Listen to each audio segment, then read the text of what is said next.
The boy was 10 years old, and he was walking toward 30 bikers alone in a blizzard. His boots were wrong for the snow. Thin canvas sneakers soaked through to the skin, leaving small dark footprints on the highway shoulder that the wind erased almost instantly. He carried nothing except a single motorcycle key on a worn leather cord around his neck, the metal so cold it burned against his chest through his jacket. The diner ahead blazed orange through the white wall of the storm, and the parking lot was filled with Harleys, dozens of them, engines ticking as they cooled, chrome catching the neon like scattered fire. He could hear the men inside before he reached the door. Deep voices, laughter, the sound of a world that did not belong to boys like him. He pushed the door open anyway, because his mother was dying and he had no one else left to ask. If this story already has your heart pounding, you're exactly where we want you. Subscribe to the channel and hit that notification bell so you never miss what happens next, because the stories we tell here will shake you, break you, and remind you what it means to be human. Drop a like and tell us in the comments, what city or country are you watching from? We want to see how far this story travels. Now settle in, because what happens when that door swings open will change everything you think you know about danger, loyalty, and the men the world calls outlaws. The blizzard had been building since noon. By the time Eli Mercer reached the edge of Route 12, the temperature had dropped to 17 below wind chill, and the highway was a pale gray ribbon disappearing into white in both directions. He had been walking for 41 minutes. He knew the exact number because he had counted, not in any organized way, just the way scared children count things when they have nothing else to hold on to. The steps, telephone poles, the intervals between gusts of wind. He had passed 9 telephone poles and lost feeling in his left foot somewhere around the 6th one. The diner was called Hattie's. He had never been inside. His mother used to drive past it on the way to her appointments at the clinic in Billings, and sometimes she would point at it and say someday in the particular tone she used for things she knew would never happen. The word had started to feel like a small cruelty, the way his mother wielded it. Someday we'll get the heat fixed. Someday we'll take that drive through Glacier. Someday things will settle down. He was 10, and he already understood that someday was the word adults used when they meant never, but couldn't bear to say it to a child's face. He could see the motorcycles from 300 yards out. Not one or two parked at the edge of the lot, the kind of lone bike you sometimes saw outside a gas station on a summer weekend. This was a congregation, a deliberate gathering. The machines were arranged in rows with a precision that reminded him of something military, the handlebars all at the same height, the chrome facing outward in a unified line like sentinels. He counted 16, then lost count when the wind shifted and drove snow into his face hard enough to sting. There were more. He could feel more, the way you feel a crowd before you see it, a kind of low pressure in the air, a weight to the darkness around the building that had nothing to do with the storm. He stopped walking for a moment, not because he was reconsidering. He told himself he was not reconsidering. He stopped because his left foot had gone completely numb and he needed to stamp it against the asphalt to get the blood moving. And while he was doing that, he made the mistake of looking at the diner windows. Through the snow and the orange neon and the condensation on the glass, he could see shapes, big shapes, men in dark jackets taking up the kind of space that most men didn't. He could hear, even from outside in the blizzard, the low rumble of their collective presence. Not loud, not shouting, just the particular resonance of a room full of large people who were comfortable being exactly what they were. His father had been one of those people once. He reached up and touched the key through his jacket, pressing it against his sternum. The metal was so cold it felt like a brand. Daniel Mercer had not been in Eli's life for 2 years, 3 months, and 11 days. Eli knew the exact number because he had a small notebook where he wrote things down. The precise kind of facts that felt safer than feelings. The kind of counting that gave his brain something to hold. His father had not died. That was what people assumed when they heard the timeline, and Eli had learned to let them assume it because the alternative, he left, required a longer conversation and a set of expressions on adults' faces that he found exhausting to manage. His father had left on a Tuesday in October with a single duffel bag and the motorcycle he'd been rebuilding in the garage, and the last thing he said to Eli's mother was something too quiet for Eli to hear through the wall, followed by the particular silence that meant the kind of goodbye that does not come back from. He had left the key, though. It had appeared on the kitchen table the morning after. Just the key, on a worn leather cord, no note. His mother had not touched it. After a week of it sitting there, Eli had put it around his own neck, and he had worn it every day since. He was not entirely sure why. Maybe because it was the only thing his father had deliberately left behind, which meant it was the only deliberate thing his father had given him in 2 years. Maybe because it was cold and solid and real in a way that his father's absence was not. Maybe because he had known, even then, that he might need it someday. The diner door was heavier than it looked. He had to use both hands and his shoulder, and it swung inward with a gust that sent snow swirling across the tile floor and rattled the bell above the frame. The warmth hit him like a physical force. Not comfortable warmth, not the warmth of a place designed to welcome you, but the dense, slightly stale warmth of a room that had been holding too many large bodies for too long, layered with coffee and grease, and something underneath that he would later identify as machine oil and leather, and the particular musk of men who spent long hours in the cold. Every head turned. He stood in the doorway, and the bell stopped ringing, and there was a moment of absolute stillness that he would think about for years afterward. The specific quality of silence that falls when something unexpected interrupts a room of people who are not accustomed to being surprised. 30-something faces, maybe more. All of them turned toward him. The booths, the counter stools, the spaces between, every available surface populated with men in black leather cuts, the iron revenant's patch on their backs, a dark wing-spread eagle above 3 words he couldn't quite read from the door. They ranged in age from maybe late 20s to somewhere well past 60, and what they had in common was not their age or their size, though most of them were large, but something else, a quality of stillness, a particular way of holding themselves that suggested they had learned long ago to take up exactly as much space as they intended and not 1 inch more. Nobody moved. Nobody told him to get out. A woman behind the counter, 50s, iron gray hair, a face that had earned every line, looked at him with an expression that was not quite alarm and not quite pity and not quite welcome, but something that contained all 3. She said nothing either. Eli let the door close behind him. The bell rang again. He was dripping snowmelt onto the tile. He could feel the men looking at him the way you feel a current in water before you see it move. He wanted, with a desperation that pressed behind his eyes like heat, to turn around and walk back out, back into the blizzard, back to the trailer where his mother was sleeping badly under 2 blankets with the space heater running on the last of the propane and a stack of disconnection notices on the kitchen table that she didn't know he'd read. He thought about someday. He took a step toward the nearest counter stool. "You lost, kid?" The voice came from a booth to his left, and it was not what he expected from a man who looked the way this man looked. Low, yes. Everything about the voice was low, like it had been pushed down deliberately, tamped into the floor before it could rise to something more exposed. But not threatening. Not the way Eli had braced for threatening. More like a man who had learned to lower his voice the same way you lower a flame. Not to extinguish it, but to make it last longer. The man who had spoken was maybe 45, maybe older, with a face that looked like it had been through several iterations of itself before arriving at this one. A jaw that suggested he had clenched it through things that most people would not have stayed standing for. Eyes the color of old nickel, set deep enough that the shadow fell across them at almost any angle, which gave him an expression of permanent internal calculation even when he was simply watching a 10-year-old drip snowmelt on the tile floor of Hattie's diner. His cut had more patches than most of the others. A road captain patch, what looked like a veteran's tag, a small strip of text that Eli couldn't read.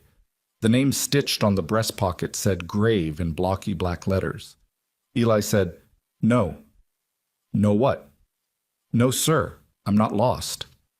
The man, grave, looked at him for a long moment. Not the impatient look of an adult waiting for a child to get to the point. More like the careful look of someone who had learned to read the space around what people said, the weight beneath words. Around them, the diner had not resumed its noise. The 30-something bikers were still watching, though most of them had turned back to their coffees and their conversations in a way that was technically not watching, but definitely still watching. "Then you came here on purpose," Graves said. "Yes, sir." "In a blizzard?" "Yes, sir." Grave looked at the snow still melting off Eli's jacket, at the canvas sneakers that were visibly soaked through, at the way the boy was holding himself, not cowering, which he might have expected, but not comfortable either. Braced, like something that had learned to take impact without showing it. He had seen that particular way of standing before. He had worn it himself for years after coming back from places he didn't talk about at diners. "Sit down before you fall down," Graves said, and moved his coffee mug to make room. Eli sat. The woman behind the counter, Hattie, Eli would learn, though she had not owned this place for 17 years, just inherited the name along with the building, appeared with a mug of hot chocolate without being asked. She set it in front of him without comment and moved away. The small act of it, the wordless assumption that a cold child needed something warm, hit him somewhere in the chest in a way he was not prepared for and had to breathe through carefully. He wrapped both hands around the mug. "What's your name?" Grave asked. "Eli." "Eli what?" He looked up then. He had been watching his hands on the mug, watching the feeling return to his fingers in small, painful increments, and he looked up because the way Grave asked the question had shifted slightly. Not harder, but heavier, like the word what carried more freight than it usually did, like the answer mattered in a way that went beyond basic courtesy. "Mercer," Eli said. "Eli Mercer." The silence that followed lasted 2 seconds, maybe 3. In a room already quiet, it was noticeable. Graves' expression did not change. That was the thing Eli noticed first, and then noticed more carefully. The expression did not change in the way that expressions sometimes don't change because a person is controlling them. The nickel-gray eyes went somewhere else for just a moment, somewhere internal and locked, and then came back. "Who's your father?" Grave asked. "Daniel Mercer." He paused. "Did you know him?" Graves' jaw moved once. Not speaking, just a small tightening, a single contraction of muscle, the physical equivalent of a door closing carefully so it doesn't make sound. He picked up his coffee mug and looked at it, instead of at Eli. "Why did you come here tonight?" Graves said. Eli reached up and pulled the leather cord from inside his jacket. The key caught the diner light. A Harley key, old model, with a small iron fob stamped with the Iron Revenant's emblem, so worn it was barely legible. He set it on the table between them. Grave looked at the key for a long time. Around them, the diner had gone fully quiet again, and this time nobody was pretending otherwise. "My dad left that," Eli said, 2 years ago. "I found out last month what it goes to.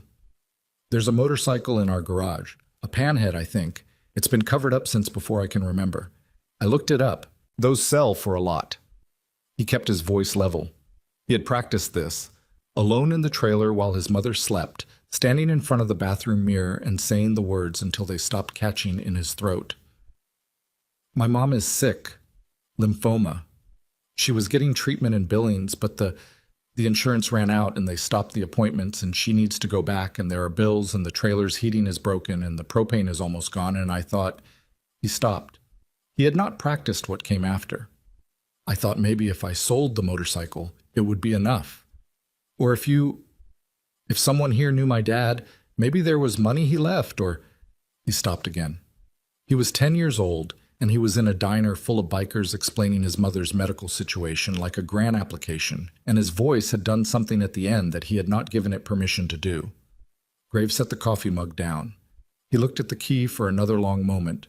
Then he looked at Eli, and this time he didn't look away. And what was in his eyes was something complicated and heavy and old. Not pity. Eli had enough experience with pity to recognize it, and this was not that. This was something that had weight to it, a kind of recognition that went deeper than sympathy. "How far did you walk?" Grave asked. "From the Ridgeway turnoff." "In those shoes?" "Yes, sir." Grave leaned back in the booth. He was quiet for a moment that felt much longer than it was. Around them, the Iron Revenants had stopped pretending to have conversations, and the only sound was the wind pressing against the diner windows and the low hiss of the coffee machine behind the counter. "Your father," Graves said finally, "was my brother." Not family in the way the word usually meant. Eli understood that, even at 10. There was a quality to how Graves said it that was specific. The particular gravity of a word being used for something it was originally designed for, before it got diluted into casual usage. Brother. Not like we hung around together, like he was the person I would have taken a bullet for. He was one of the best men I ever knew, Graves said, and I haven't heard his name in 2 years. He left us too, Eli said. It came out flatter than he intended, stripped of the feeling he'd been carefully holding back, and the flatness made it more honest than anything he'd said yet. Something moved in Graves' face, fast and then controlled back into stillness, but not before Eli caught it. Guilt. Not grief, or not only grief. Guilt specifically, the look of a man confronting something he had a hand in. I know, Graves said quietly. Before Eli could ask what that meant, what I know meant coming from a man who was supposed to be a stranger to their family's ruin. The door to the diner swung open behind him. Cold air flooded in. Eli turned. A man in his 30s stood in the entrance, snow crusted on his shoulders, face red from the cold, holding a cell phone. He looked at Graves with an expression that communicated urgency without speaking it. Graves stood up from the booth in a single motion. He said to Eli, quietly, "Don't move." He walked to the door and the two men stepped partly outside, the door falling almost shut behind them, and Eli could hear nothing except the wind and the muffled syllables of words exchanged too quietly and too fast. He sat with his hands around the mug and the key on the table between his hands, and the feeling returning to his feet in waves of pins and needles, and he watched the steam rise from the hot chocolate and tried to read something in the faces of the men around him. What he found was not what he expected, not hostility, not the calculation of people deciding what a situation was worth to them. The nearest man, older, white-bearded, a Purple Heart pin on his cut, was looking at the key on the table with an expression that Eli could only describe as painful recognition. 2 stools down, a younger rider with his hands around his own coffee had his eyes on Eli's shoes and his jaw set in the particular way of someone who is angry on behalf of someone else. The woman behind the counter had stopped pretending to wipe things down and was watching Graves' shadow through the door glass with an expression that suggested she knew exactly what news traveled at that speed and weather this bad. Graves came back inside. He stood for a moment at the end of the table, not looking at Eli, but not looking away either. He picked up the key and held it in his palm. His thumb moved across the worn emblem once. He said, "When did your mother's heat go out?" 4 days ago. "The propane. There's maybe enough for tonight. Maybe." Graves' hand closed around the key. He looked at the men around the diner. Not a long look, not a speech or a rallying call. Just a glance that traveled the room and came back. Several men were already pulling on their jackets. Someone at the counter had their phone out. The white-bearded man with the Purple Heart pin had stood up and was dropping cash on the table with the practiced efficiency of someone ending conversations quickly because there was somewhere more important to be. "Finish your hot chocolate," Graves said to Eli. "What's happening?" "We're going to your house." The breath went out of Eli in a way that he hadn't planned and couldn't control. He picked up the mug and took a long drink and set it down and pressed his hands flat on the table because they had started to shake, which had not happened during the 41-minute walk through the blizzard, which had not happened when he pushed the heavy door open and faced 30 bikers alone, which had not happened through the entire practice speech he'd rehearsed in the trailer bathroom mirror. It happened now. Because a stranger had said "we're going to your house" and meant it, and the word "we" in this room had a size to it that Eli had never heard before from any direction. Not from social workers, not from school counselors, not from the neighbors who expressed concern with their faces and never with their hands. He pressed his palms flat and breathed. "Drink the rest," Hattie said from behind the counter, and her voice was not gentle, but it was firm in a way that felt like kindness, which was sometimes the same thing. "You walked a long way. Take a minute." He drank the rest. Graves was already near the door, talking quietly to a knot of men, and the word Mercer traveled through the room in low voices. He could hear the shape of it, even if he couldn't hear the content. The name of his father passing mouth to mouth among men who had known him in ways Eli had never witnessed, and perhaps never would fully understand. What he understood was this. There was something in his father's history with these men that Graves had called guilt with his eyes. Something that had made a hardened man flinch at a child saying he left us too. something that connected the key on the table to a silence of 2 years, 3 months, and 11 days.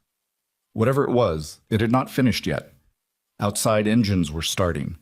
Through the diner windows, Eli could see headlights cutting through the snow, chrome shuddering to life, the iron revenants assembling in the storm with a quiet collective purpose that looked nothing like what the word biker had ever meant to him before tonight.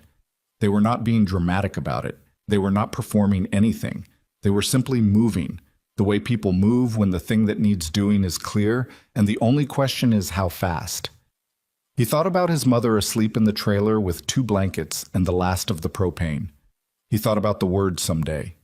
He thought about the key, which Grave still held in his closed fist, and what Grave had started to tell him about his father before the news came through the door and stopped the sentence cold, and how that unfinished sentence sat in Eli's chest now like something he had swallowed wrong. Your father was my brother. I know. When Eli said his father had left them too. What kind of knowing was that? What had Ronan Maddox known, and for how long? And what had he done or not done with that knowing while Eli's mother drove past Hattie's diner saying someday in her particular tone for things that were never going to happen? Grave appeared at his shoulder. Ready? Eli stood up. He was still slightly unsteady from the cold, his feet pins and needles through to the ankle, but he stood straight. He had walked 41 minutes through a blizzard in the wrong shoes, and he was not going to be visibly unsteady in front of a man who wore his father's name like a wound. The motorcycle, he said. The panhead in our garage. Do you know what key that is? Grave looked at him for a long moment. Outside, the engines were revving, building toward something. Yeah, Grave said. I know exactly what that is. Then why did he leave it? Grave held the door open. Cold air poured in. His face was the face of a man carrying something that had not gotten lighter over 2 years, 3 months, and 11 days. If anything, heavier, the specific weight of a thing you chose not to put down even when you should have. That's what I have to figure out how to tell you, he said.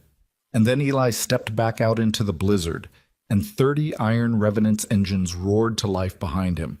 And somewhere ahead through the snow was a trailer where his mother lay dying, and somewhere in the history of a motorcycle key and a man who said brother like he meant would have taken a bullet for, there was a truth that had been waiting 2 years, 3 months, and 11 days for a 10-year-old boy to walk through the right door on the coldest night of the year.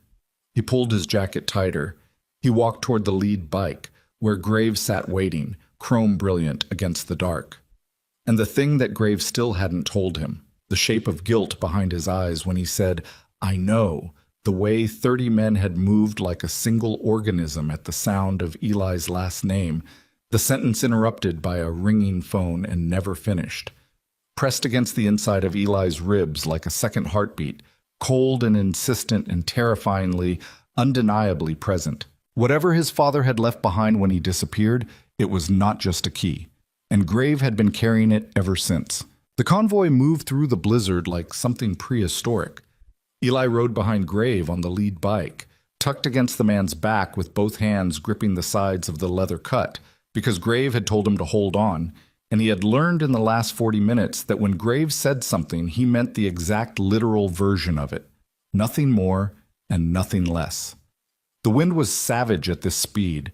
It came at them from the northwest in sheets that hit Eli's face like thrown gravel, and he pressed his cheek against the leather of Grave's back and watched the headlights of the bikes behind them through slitted eyes. A long chain of light in the dark, stretching back through the snow further than he could count. The engines a collective roar that seemed to push the storm back by sheer volume. He had never been on a motorcycle before. His mother would not have allowed it under ordinary circumstances.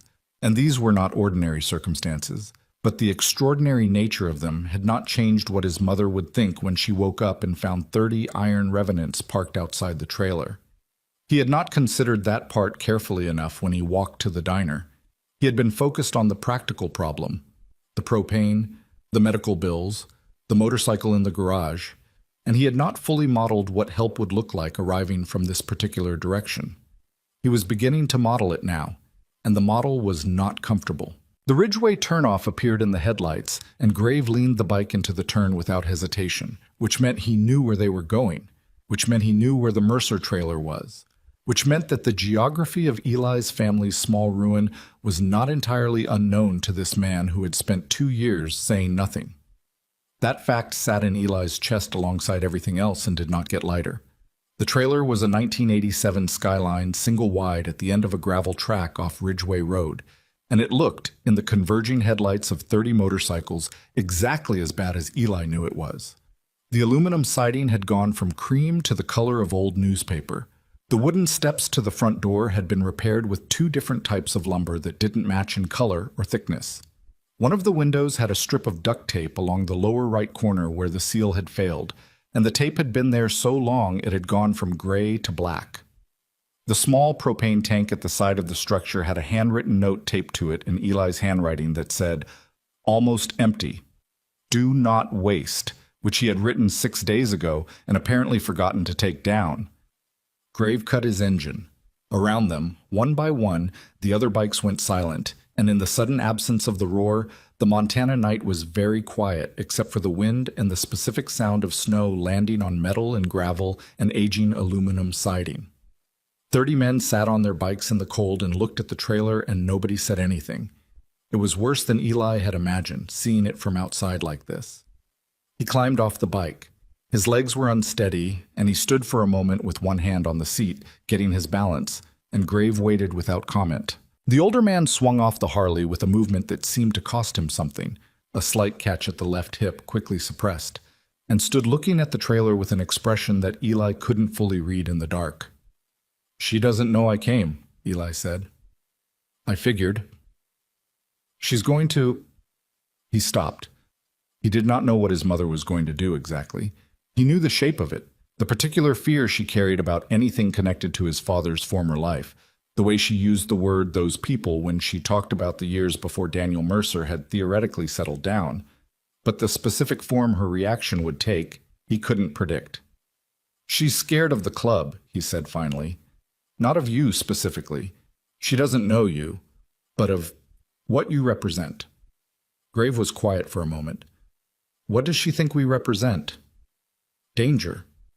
The life my dad was in before. She thinks he tried to be fair because he was his mother's son and she had not raised him to be unfair. She thinks people like you pull men away from their families. She thinks loyalty to a club is the thing that kept my dad from being a real dad." Graves' jaw moved once. Same as in the diner. Same contained, careful motion. "That's not the whole story," he said. "I know it's not. I don't know what the whole story is." "No," Graves said. "You don't." He did not say it cruelly. He said it like a fact being established before the conversation could go somewhere built on the wrong foundation. He said it like a man who was deciding, in real time, what version of honesty a 10-year-old could carry in a blizzard at 11 o'clock at night before his sick mother's door. The front light came on. The door opened. Mara Mercer stood in the frame in a gray thermal shirt and flannel pajama pants, her feet in wool socks, her hair loose from sleep, one hand on the doorframe and the other holding it 3/4 open with the particular grip of someone bracing against what they're seeing rather than the wind. She was 38 and looked 50 in the trailer light, not from age but from the specific exhaustion of illness sustained over time, the way treatment and fear and financial terror wear the softness off a face until what remains is the structural components, stripped and precise. Her eyes went from Eli to Grave to the line of motorcycles stretching back through the dark and then back to Eli, and the sequence of those glances told a story. "Eli." Her voice was very quiet. "Mom." "Come inside." "Mom, Eli." He went up the steps. He stood in the door beside her, and her hand came off the frame and gripped his shoulder, and even through 2 layers of jacket, he could feel that her hand was shaking slightly. Not from cold. The propane heat was still running, barely, the air in the trailer only marginally warmer than outside. But she was not shaking from cold. She looked at Grave. Grave looked at her. "Mrs. Mercer," he said. No title in front of it, just the name, offered plainly. "You need to leave," she said. "We're not here to cause any trouble." "You need to leave." Graves stood in the snow and did not move and did not argue and did not perform patience. He simply waited, the way men wait who have learned that some silences are not theirs to fill.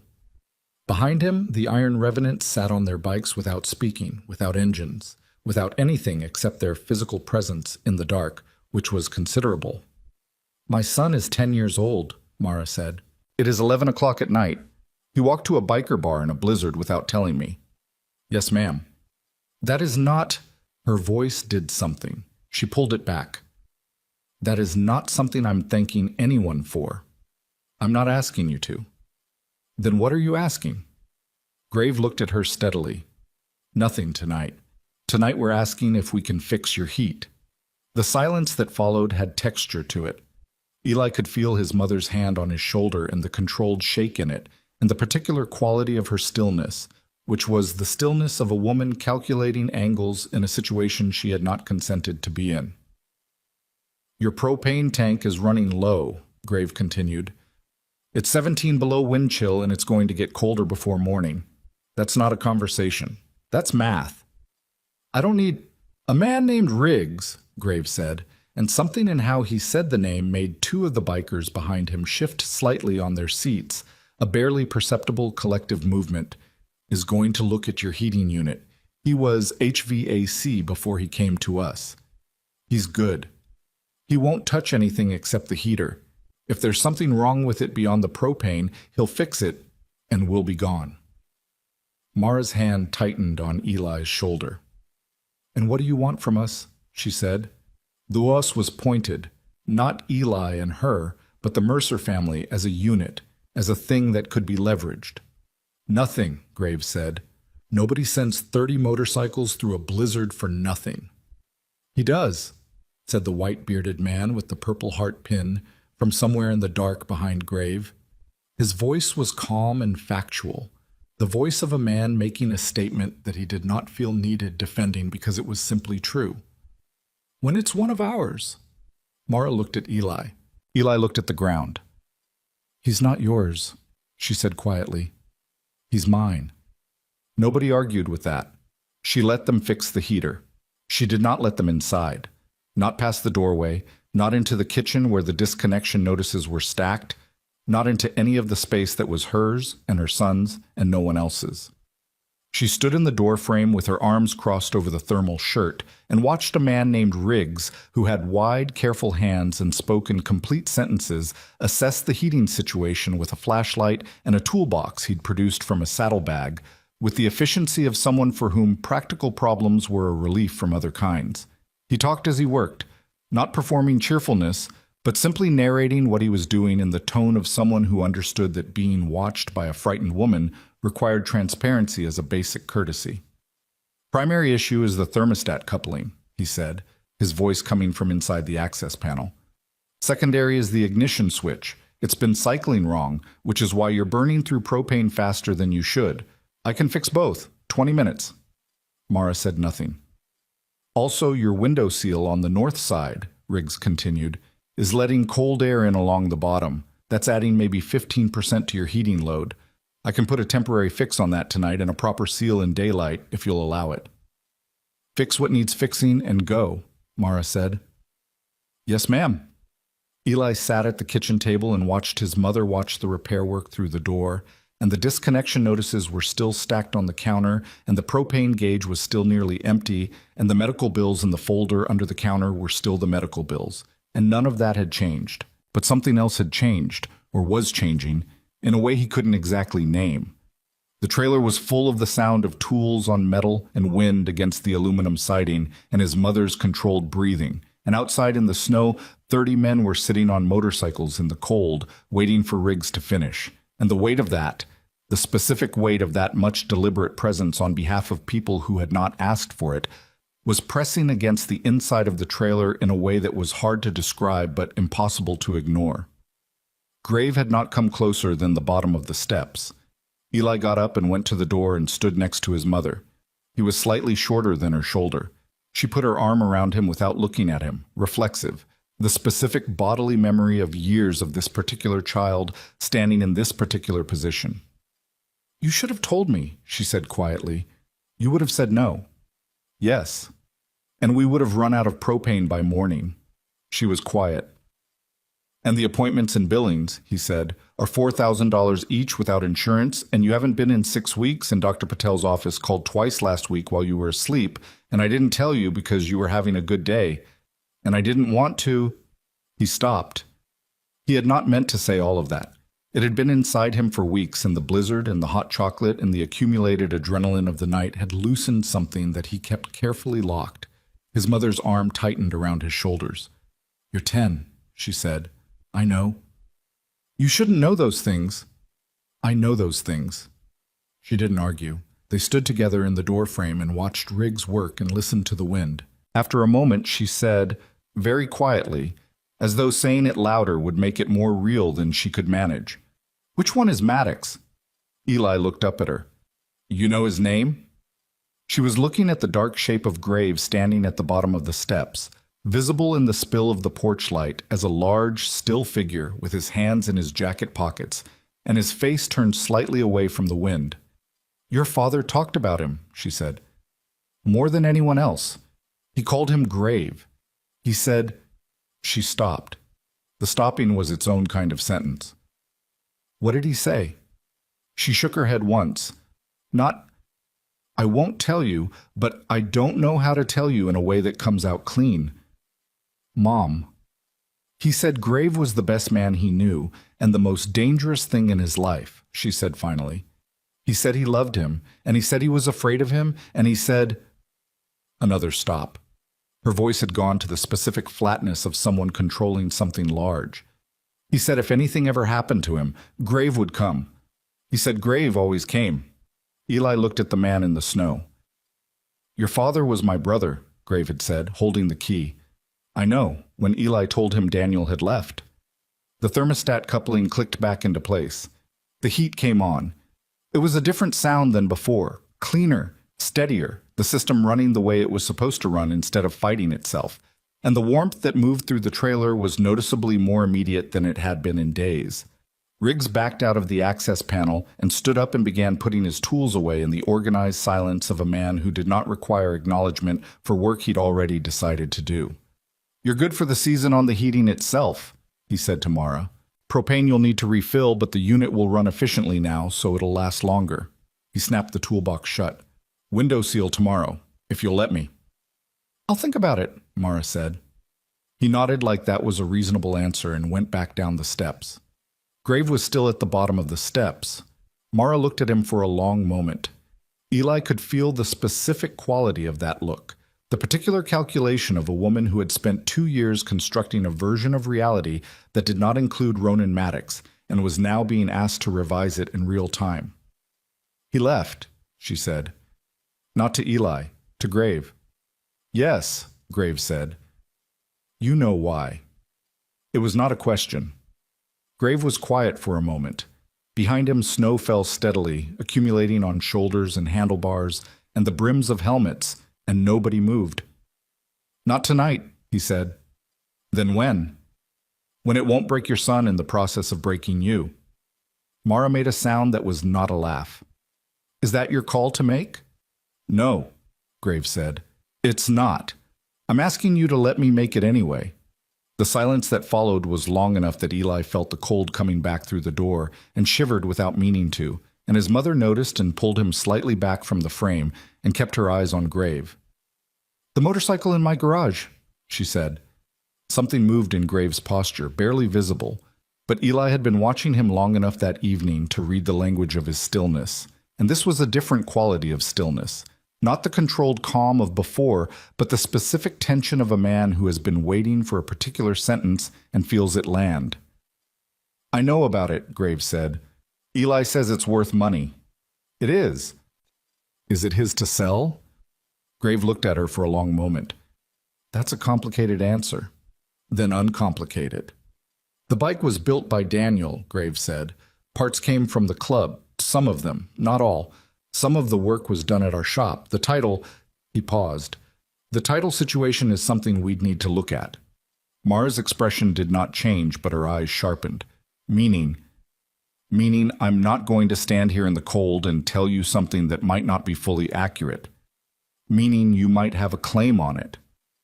Meaning, Graves said carefully, that I want to do right by your family, and I want to do it correctly, and those two things might not line up perfectly on the first conversation. It was the most honest thing, Eli thought, that anyone had said to his mother in 2 years. Not comfortable, honest. There was a difference that mattered. Mara looked at him for another long moment. You can come back tomorrow, she said. Daylight. Alone. Yes, ma'am. Not 30 bikes. Understood. She looked at Eli. Inside. He went inside. He stood at the kitchen window and watched the iron revenants start their engines one by one in the dark, the sequence of ignitions traveling back through the convoy like a slow detonation, the headlights blazing to life and swinging through the snow, the machines turning in the cramped gravel lot with practiced patience. Grave was last. He sat on the lead bike with the engine running for a moment, looking at the trailer, and then he reached into his jacket and produced something that he set on the bottom step before he swung away. Eli watched the lights disappear down the gravel track. He went to the door and opened it. On the bottom step, held down against the wind by a smooth stone, was an envelope. He picked it up. His mother appeared behind him. The envelope contained cash. He did not count it immediately. That felt wrong somehow, performative, but the thickness of it was considerable. Beneath the cash, a card, not printed, handwritten in blocky letters that matched the font of the cut patches. For Billings, not a loan. D would want it this way. D. Daniel. His mother took the envelope from his hands gently and looked at it for a long time. He watched her face and could not read it. Not anger, not relief, not gratitude, not resentment, but something that contained all of those things simultaneously in proportions that shifted as he watched. She put the cash back in the envelope. She set it on the kitchen table next to the disconnection notices. She did not throw it away. Eli lay in his bed that night and listened to the heat running, the clean, steady sound of it, different from before. And he thought about what his mother had said on the doorstep. He said Grave was the best man he knew and the most dangerous thing in his life. He turned those words over the way he turned the key over, looking for the mechanism, the thing that made them work. Best man he knew. Most dangerous thing in his life. Both. Simultaneously. Not one or the other. He thought about the way Grave had looked at the key in the diner, the specific weight of that look, the thing beneath it that was not quite grief and not quite guilt, but lived in the same neighborhood as both. He thought about the sentence that had been cut off. That's what I have to figure out how to tell you. And the fact that the figuring had been deferred to tomorrow, daylight, alone. He should have slept. He was 10 years old, and he had walked 41 minutes through a blizzard and ridden his first motorcycle and navigated a negotiation between his frightened mother and 30 iron revenants, and he should have been hollowed out, emptied, unconscious before his head hit the pillow. Instead, he was staring at the ceiling, listening to the heat run and thinking about D. About what his father had been that connected him to those men so deeply that Grave had driven 30 bikes through a Montana blizzard 2 years after Daniel Mercer walked away from everything, simply because a 10-year-old showed up at a diner with a key. About what Grave had meant when he said, "I know," and whether the knowing was something that had begun before or after the disappearance. About whether he left us, and "I know" could be connected in a way that meant Grave had something to do with why Daniel Mercer was gone. Sleep came, eventually, but it was thin and full of engine sounds. Grave was on the front step at 8 the next morning, alone, as promised. One bike in the lot, engine off. A paper bag from somewhere, not Hattie's, somewhere else, closer, and 2 coffees in a cardboard carrier. He had not knocked yet when Eli opened the door because Eli had been watching from the window since 7:15. They looked at each other through the screen door. "Your mom up?" Grave asked. "She's been up since 6. She know I'm here?" "She saw your bike from the kitchen window." Grave looked at him steadily. "And?" "She put the coffee on anyway," Eli said. "So." Grave almost did something with his face that might have been the farthest outer edge of a smile. He came up the steps, and Eli held the screen door open, and he ducked his head to clear the frame. He was taller than the trailer's infrastructure had been designed to accommodate. and stood in the small kitchen with his hands at his sides in the posture of a man who was aware he was taking up significant space and was attempting to do so as inoffensively as possible. Mara was at the counter. She did not turn around immediately. "Mrs. Mercer," Graves said. "Mara," she said, still not turning. "If we're going to have this conversation, you can use my name." "Mara." She turned. She had slept, presumably, but the evidence was slim.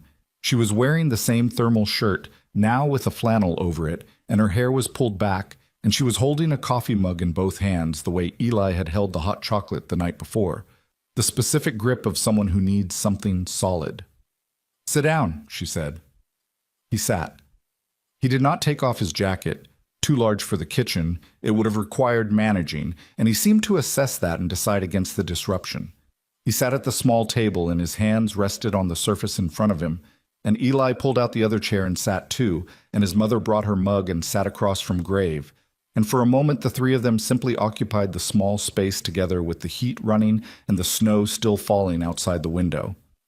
"Tell me why he left," Mara said. No preamble, no negotiating the approach. Just the question, flat and direct and 2 years overdue. Grave looked at his hands on the table. "Daniel was the best soldier I ever served with," he said, "and that was the problem. He was good at it the way that some men are good at things that are bad for them. Completely, without limits, in a way that consumed everything else. When we came back, he couldn't transition out of that mode. He was still running combat pattern, still operating like every situation was a threat to be neutralized." He paused. The club was good for him in some ways. Brotherhood, structure, purpose. But it was also... It kept him in that mode. Kept him around men who operated the same way he did, which meant nothing pushed him to come back to civilian. To come back to this. He gestured slightly, meaning the kitchen, the trailer, the life. Mara was very still. "He loved you," Graves said. "He talked about you and Eli constantly. But loving you and being able to be present for you they weren't the same thing for him.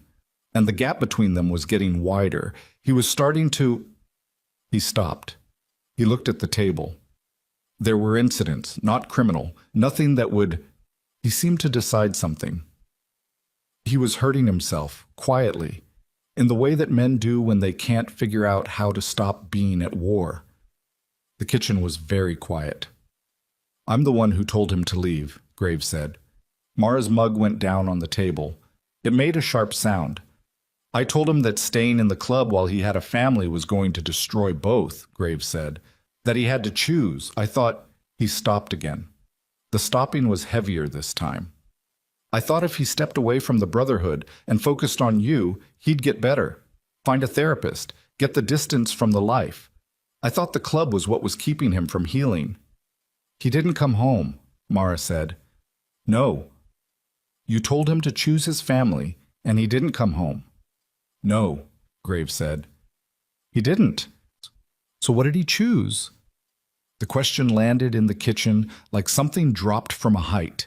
Eli looked at Grave, and Grave looked at the table, and the heat ran and the snow fell outside, and the disconnection notices sat on the counter and the envelope of cash sat next to them, and whatever Grave was about to say had clearly been inside him for 2 years, 3 months, and 11 days, wearing a groove in him, and it was finally, inevitably, coming out. "He didn't choose anything," Grave said. "He disappeared, both from us and from you. He went somewhere in the middle, and he's been there since, and I don't know where that is, and I have been. I have been trying to find out, and I have not been able to, and that is the thing I have been carrying since the morning after he left, and I realized what I'd done." The silence that followed was the loudest silence Eli had ever heard, because trying to find out meant something that he left had never meant before. Trying to find out meant Grave did not know where Daniel Mercer was. Trying to find out meant the story was not he left his family and his club and made a new life somewhere. The story was something else, something with a gap in it where a man should have been, something that had 30 bikers driving through blizzards with envelopes of cash and guilt in their president's eyes, and a key on a dead motorcycle that a child had worn around his neck for 2 years because it was the only deliberate thing his father had left behind. Trying to find out. Eli's chair scraped back. He stood up. He was not sure why he stood up. There was nowhere to go in a single wide trailer, no direction that would put more distance between himself and what he'd just heard, but standing felt necessary, felt like the only response his body had to a sentence that was rearranging everything. "He's missing," Eli said. It was not a question. His voice came out very flat, the same flatness as the night before in the diner, the flatness of being beyond the place where feeling can keep up with information. "You've been looking for him." Grave looked up at him. "For 2 years," Grave said. "Yes." And that was when the knock came at the door. 3 sharp, official raps, the specific cadence of someone who carries authority in their knuckles. And all 3 of them turned toward it. And through the frosted glass of the trailer door, Eli could see a shape in a dark coat, and behind it another shape, and neither of them was biker-shaped, and neither of them was there for the heating. Mara stood up slowly. Her face had gone the specific color of someone who has been fielding bad news long enough that they have developed a physiological response to the sound of an official knock at a door. "Child Services," she said quietly. "They called last week. I thought I had more time." She looked at Grave. Grave looked at the door. And in the 10 seconds before Mara crossed the kitchen to answer it, Eli understood. With the particular clarity that comes only at the intersections of multiple disasters, that the arrival of Ronan Maddox at their door the night before, witnessed by neighbors he didn't know they had, and 30 motorcycles in the gravel lot of a trailer occupied by a sick mother and a 10-year-old boy, had just become evidence of something that could be made to look like anything depending on who was doing the looking. Mara opened the door. The woman on the step had a badge and a clipboard and the particular expression of someone who had been briefed, thoroughly, recently, by a source that had specific opinions about motorcycle clubs and vulnerable children. And the man behind her was not Child Services at all, because Child Services did not wear the kind of suit that man was wearing.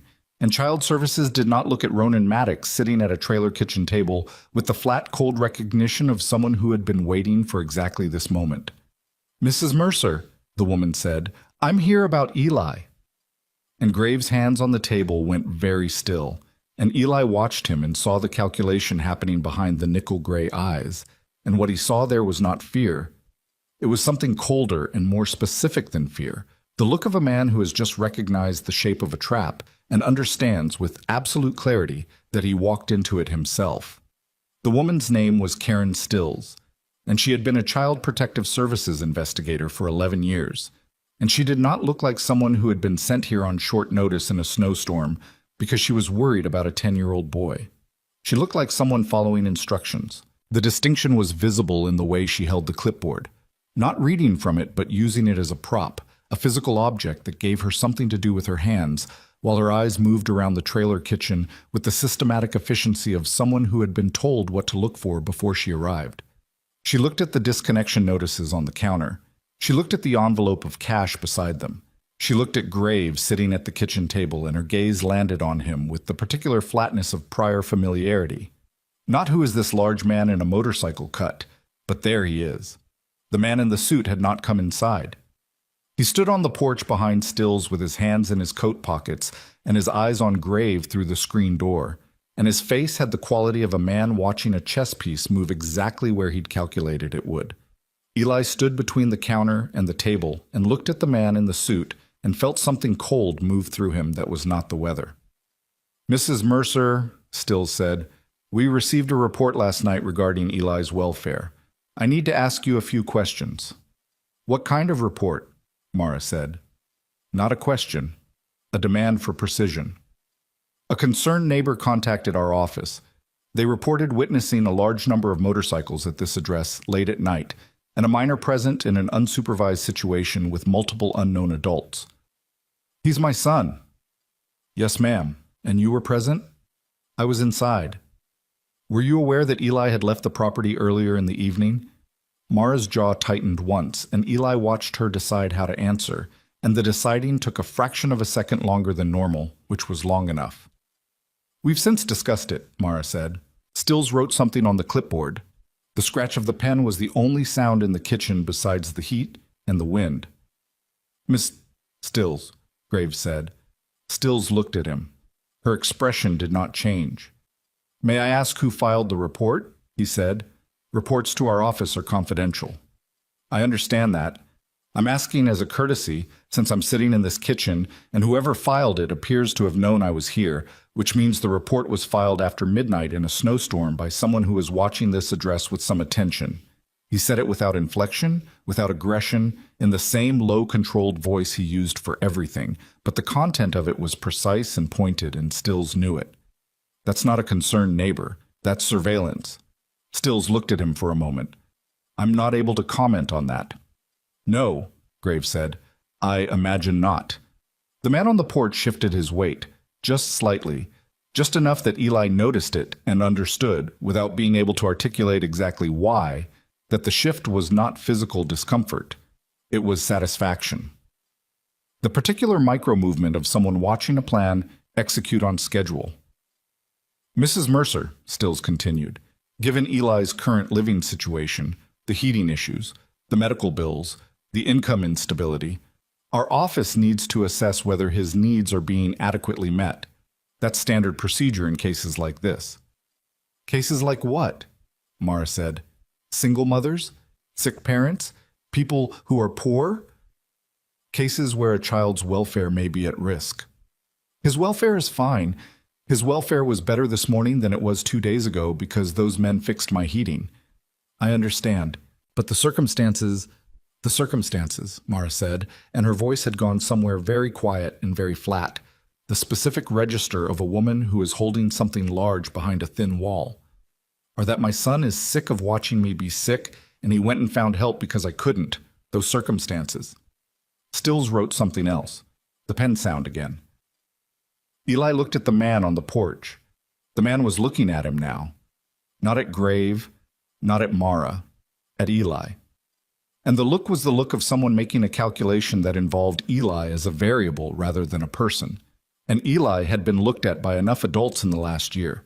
Social workers, school counselors, the woman at the insurance office who had explained the coverage lapse with the specific gentleness of someone who knew what she was doing but felt bad about it, to know the difference between being seen and being assessed. "Who is that man?" Eli said. Everyone looked at him. He had not planned to speak. The question had come out before he could decide whether to ask it. Stills said, "He's a colleague." "He's not child services," Eli said. "Child services drives county vehicles. That's a private car." The sentence landed in the kitchen in a way that changed the air pressure slightly. Grave looked at Eli with something that was the furthest outer edge of surprise before it was controlled back to neutral. Mara looked at her son with an expression that was equal parts alarm and a fierce, painful pride. The man on the porch smiled. It was a small smile, private, the smile of someone who has just upgraded their assessment of an obstacle. "Eli," Stills said carefully, "why don't you wait in your room while I speak with your mother?" "No," Graves said. Stills looked at him. "He's 10, Graves said. "He walked through a blizzard last night to try to help his mother. He deserves to know what's happening in his own house." "Mr. Maddox. Mr. Maddox, you are not this child's guardian, and your presence here is actually part of what we're assessing, so I'd ask you to—" "Karen."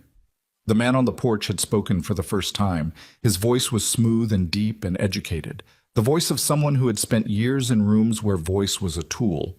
He said her name the way a supervisor says a subordinate's name when they need them to stop talking, and still stop talking. He stepped through the screen door into the kitchen. The space shrunk immediately. He was not physically large, but he occupied the room differently than Riggs or the white-bearded man with the Purple Heart pin had occupied it the night before. Those men had tried to take up less space out of courtesy. This man took up exactly as much as he wanted. He looked at Grave. "Ronan Maddox," he said. "President, Iron Revenant's MC, Montana chapter." Recited, from memory or close to it. "Purple Heart, 2 tours. Honorable discharge. 17 years with the club. No criminal convictions." He paused on the last sentence in a way that made the pause itself a message. Yet. Grave looked at him with the expression he appeared to use for everything. The expression of a man who had decided long ago that the face he showed the world would be the same face regardless of what the world put in front of it. "You have me at a disadvantage," Grave said. Richard Castellano, the man said. I'm a federal prosecutor. The kitchen was very quiet. I'm not here in an official capacity today, Castellano continued. I'm here as someone with an interest in this family's welfare. The word welfare in his mouth had a different texture than it had in Still's, cleaner, more deliberate, the way you handle a knife with awareness of its edge. I've been following the Iron Revenants for some time, Mr. Maddox, their activities in Cascade and Lewis and Clark counties specifically. And I have to say, he looked around the trailer kitchen, at the disconnection notices, at the envelope of cash, at Eli standing between the counter and the table.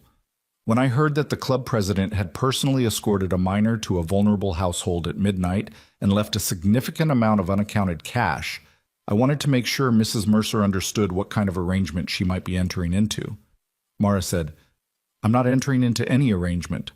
That cash, Castellano said, looking at the envelope, could be characterized in several ways, legally. Inducement, leverage. In the context of an ongoing federal investigation into the Iron Revenants, it was a gift, Graves said. Was it? From men who served with a brother who left a family behind. That's the only context it exists in. That's one characterization.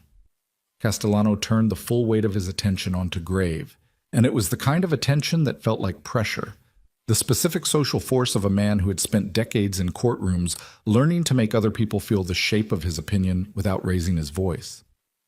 Here's another. The Iron Revenants have been suspected of involvement in the distribution network for 3 controlled substances across 2 counties. One of your members, a man named Cole Draper, road name Wrench, was picked up 6 weeks ago in Cascade County in a vehicle registered to the club with product in the trunk. He hasn't spoken to us yet, but he will. He paused. These things have a way of traveling up the chain. Wrench doesn't work for me, Graves said. He works for himself. That's not how Rico reads it. The acronym fell into the kitchen like a stone into still water, and the rings traveled outward and touched everyone standing in the room. Eli did not know every nuance of what Rico meant, but he knew enough. He had read enough, sitting at the school library while his mother was at appointments, reading the kinds of things that children read when they are trying to understand why their family's life looks the way it does, to understand that the word was a different order of magnitude than anything they had been talking about. He looked at Grave. Grave had not moved, had not blinked, had not adjusted his posture or his expression by any measurable degree, but his hands on the table had changed. Not tense, not fisted, but very, very still in the way that things go still when the mechanism inside them is running very fast. Mrs. Mercer, Castellano said, turning back to Morrow with the fluid ease of a man who moves between targets as a matter of professional habit. I want to be direct with you.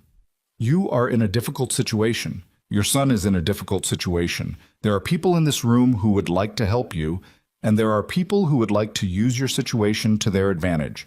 I'm here to make sure you can tell the difference. He let that sit for a moment. The Iron Revenants have been in this area for 17 years. In that time, 3 people with direct connections to the club have died under circumstances that were never fully adjudicated. The club has friends in local law enforcement, which has historically made investigation difficult. 3 people, Graves said. Very quiet. 3, Castellano said. Name them. Castellano looked at him. In due time. Name them now, Graves said, because if you're going to stand in this woman's kitchen and imply that the Iron Revenants killed 3 people, you can do it with specifics or you can do it outside. The air in the kitchen was the particular air of something that has been compressed until it is very near its limit. Castellano said, My daughter. The 2 words landed differently than everything else he had said. Everything before had been prosecutorial, structured, strategic, the careful deployment of implication. These 2 words were something else, something that had gotten through the professional control, or had been allowed through it, which Eli suspected was different. Graves' face changed, just slightly. Something moved in the nickel-gray eyes that had not been there a moment before. Elena, Graves said, you remember her. I remember her very well. His voice had shifted to something lower and more careful. I spent 8 months trying to help her. Help her, Castellano repeated. The repetition was its own sentence.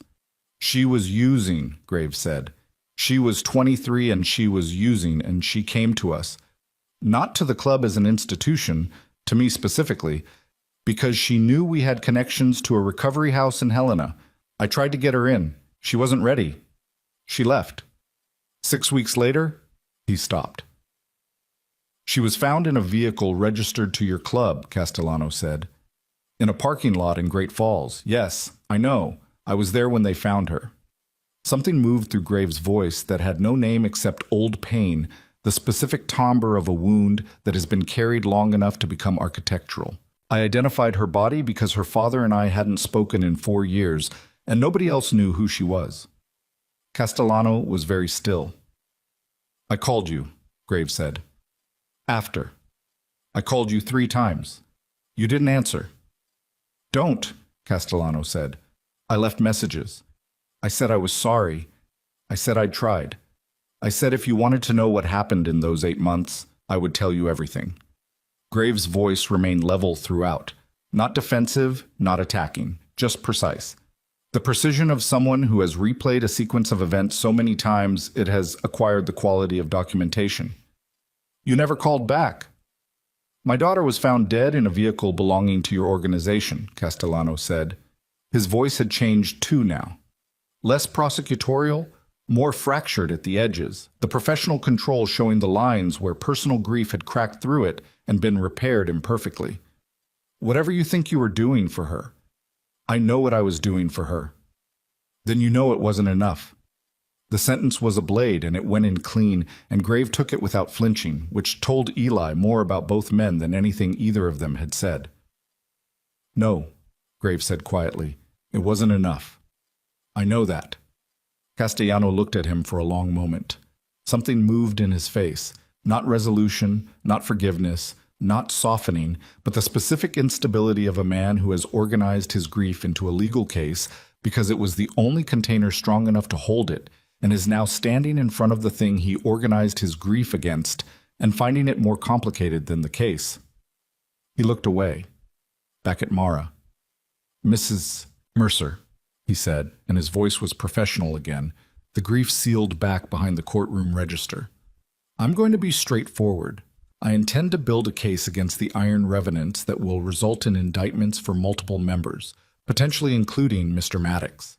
That case will use every legally available avenue, including the welfare of minors and situations connected to the club. He paused. You have an opportunity here. Cooperate with our investigation. Not testimony, not formally, just information about the cash, about last night, about what Mr. Maddox has said to you.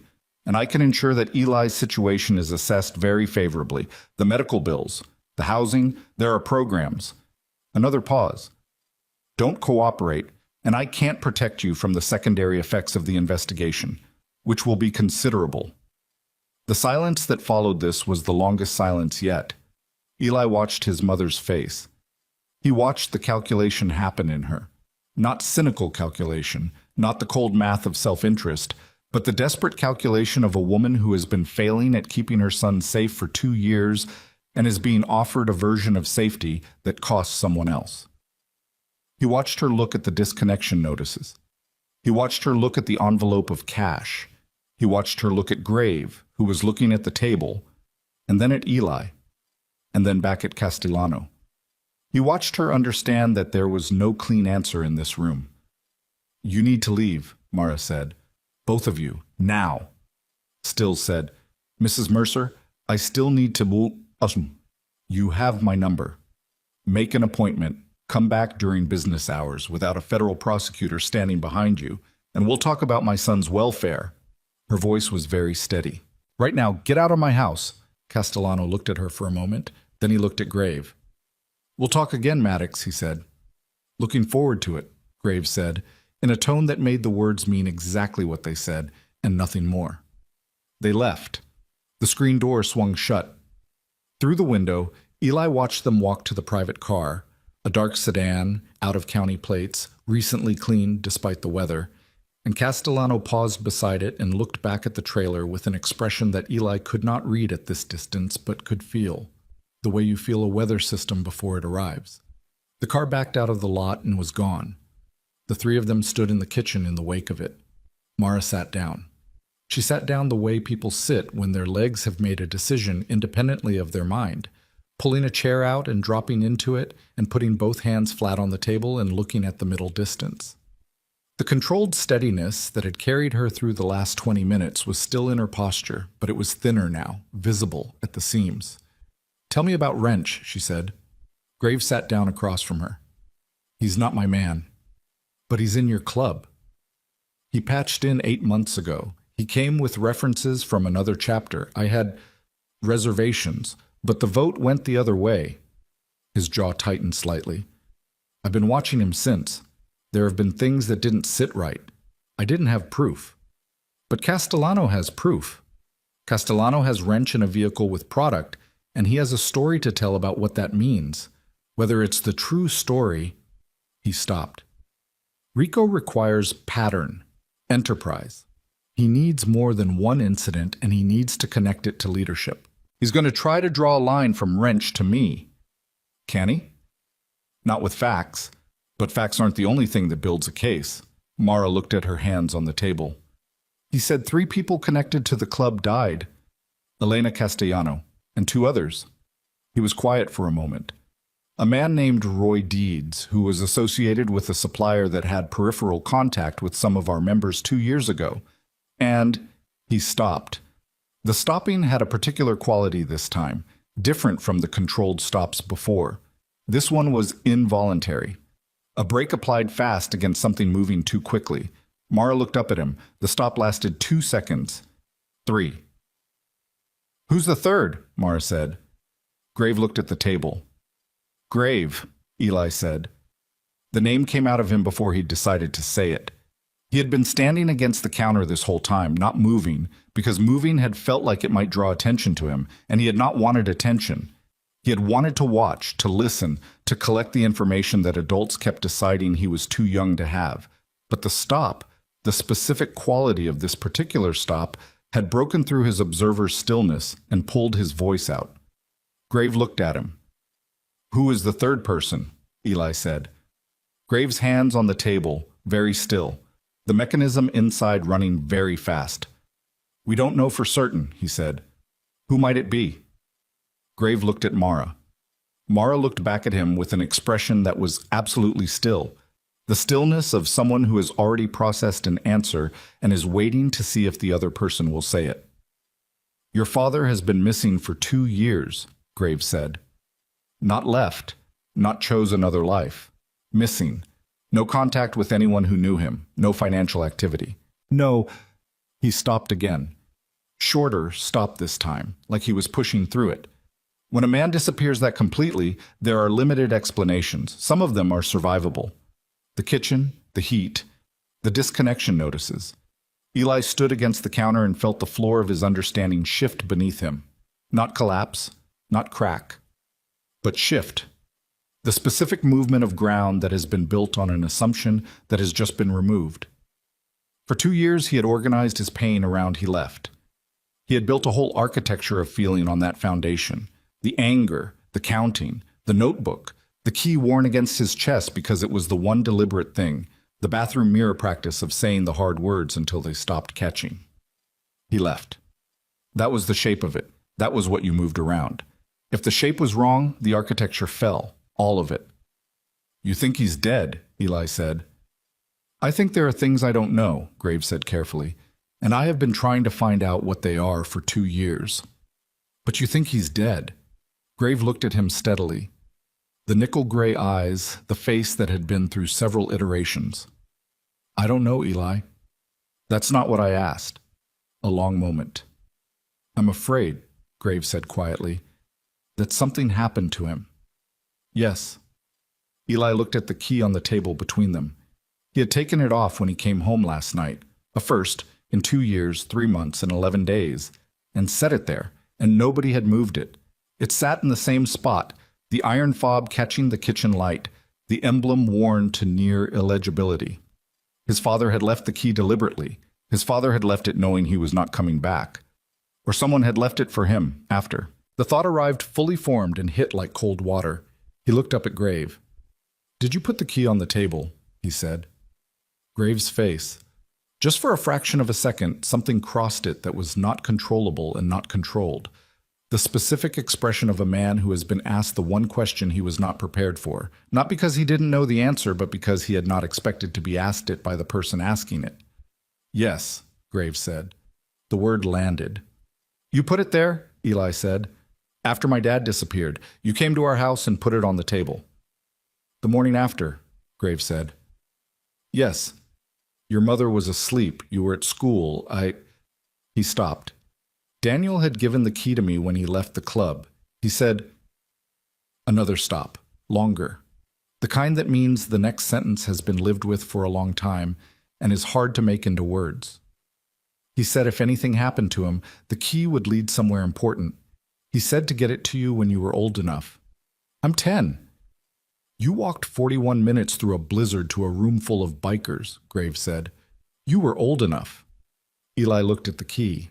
Led somewhere important. "The panhead in the garage," he said. "The panhead in the garage," Graves confirmed. "What's in it?" "I don't know yet. I need to look at it. Your father built things into his bikes. Compartments, modifications. He was careful about what he kept where." He looked at Mara. "I'd like to look at it. With your permission."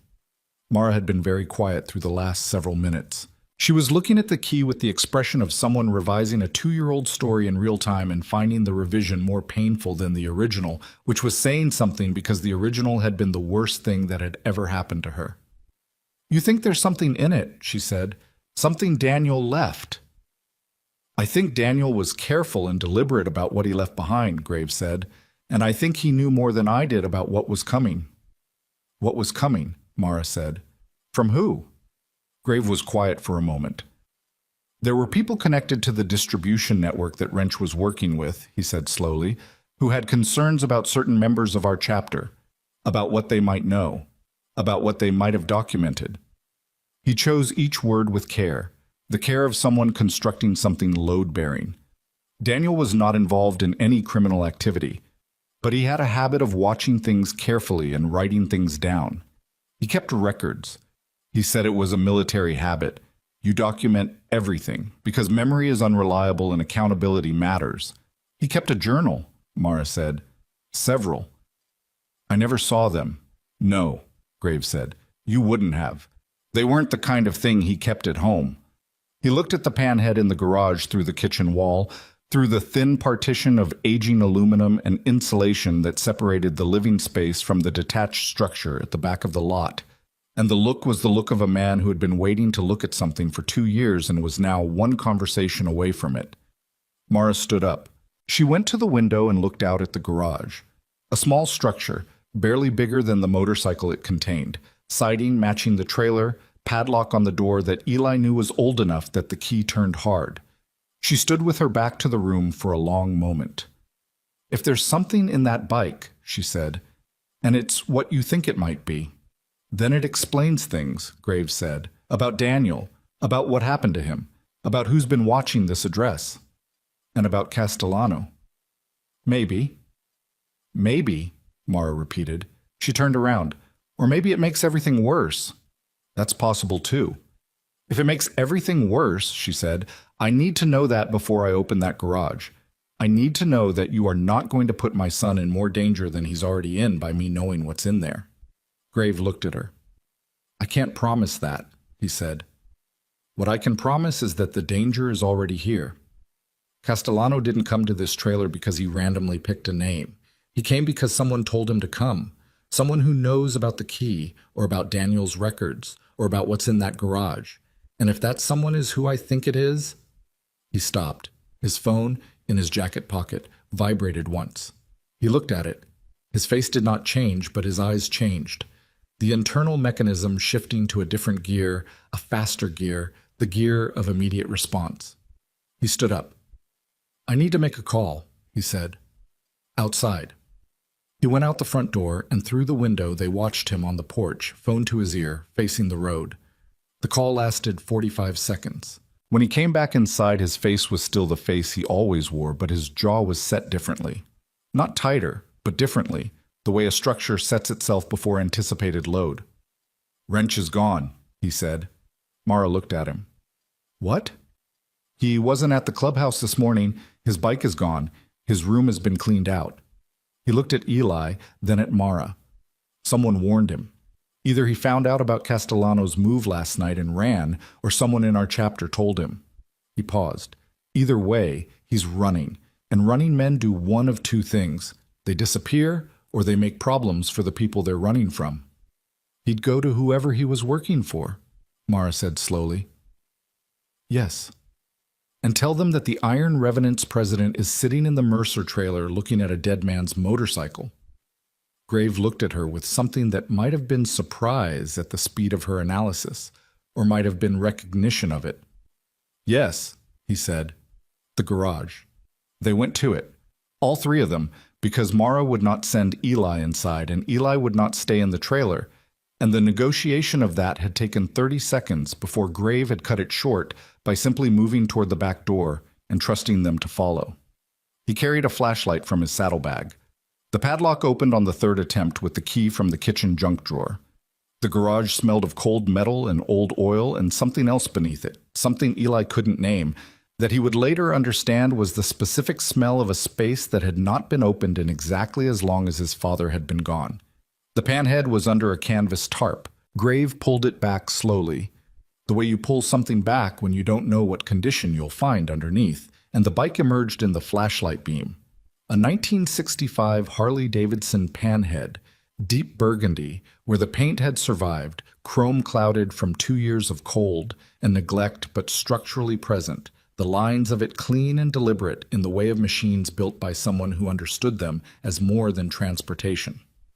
Grave ran the flashlight along the frame. He was looking for something specific. Eli watched the beam move, not a general inspection, but targeted, searching for particular points. It traveled to the rear fender, then under it, then to the left side of the frame near the battery box, then to the inside of the headlight nacelle. He stopped at the headlight. He reached in. His hand moved in a way that suggested he was not fumbling, but pressing, triggering something with deliberate force at a specific point.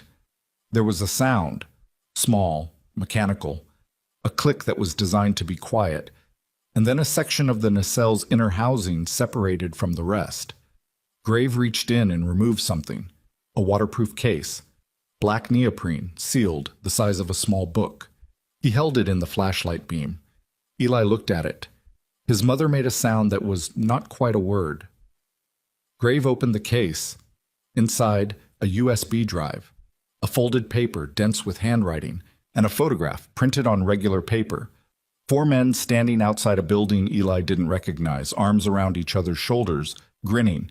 He recognized his father immediately, younger, fuller in the face, the specific angle of Daniel Mercer's jaw, something Eli had spent 10 years memorizing. He recognized Grave beside him, the same face with more of something in it, more lightness, the face before whatever had removed the lightness. He didn't recognize the other 2 men. He looked at the photograph for a long moment. Then he looked at the folded paper. Grave unfolded it carefully. It was a letter. The handwriting was his father's. Eli knew it from birthday cards and grocery lists, and the single note he'd found in a library book once, a bookmark Daniel had forgotten to remove that said E, this one with an arrow pointing to a passage about mountains. He read it over Grave's shoulder. Ronan, if you're reading this, then something happened that I couldn't get ahead of. The drive has everything, dates, amounts, names. Wrench is not working alone. There is someone above him in the chapter who has been running product for 3 years. I have documentation. I couldn't go to law enforcement because the contact they've established inside Lewis and Clark County makes that a one-way door. I couldn't go to you without knowing whether the person above Wrench was someone you trusted, and I couldn't risk that. I'm sorry. I know what this looks like.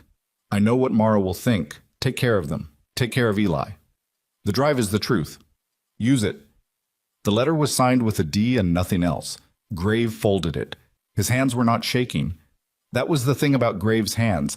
They had apparently decided a long time ago that they would not shake regardless of circumstances.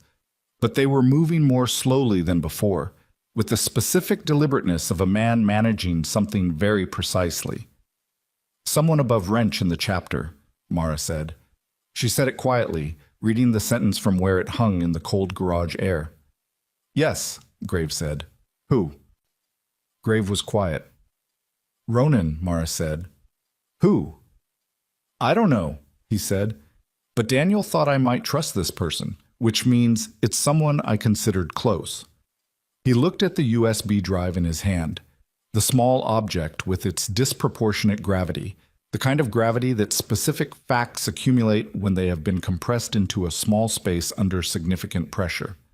And whoever it is knows about Castellano's investigation, and knows that Castellano's investigation is about to move because Wrench ran this morning.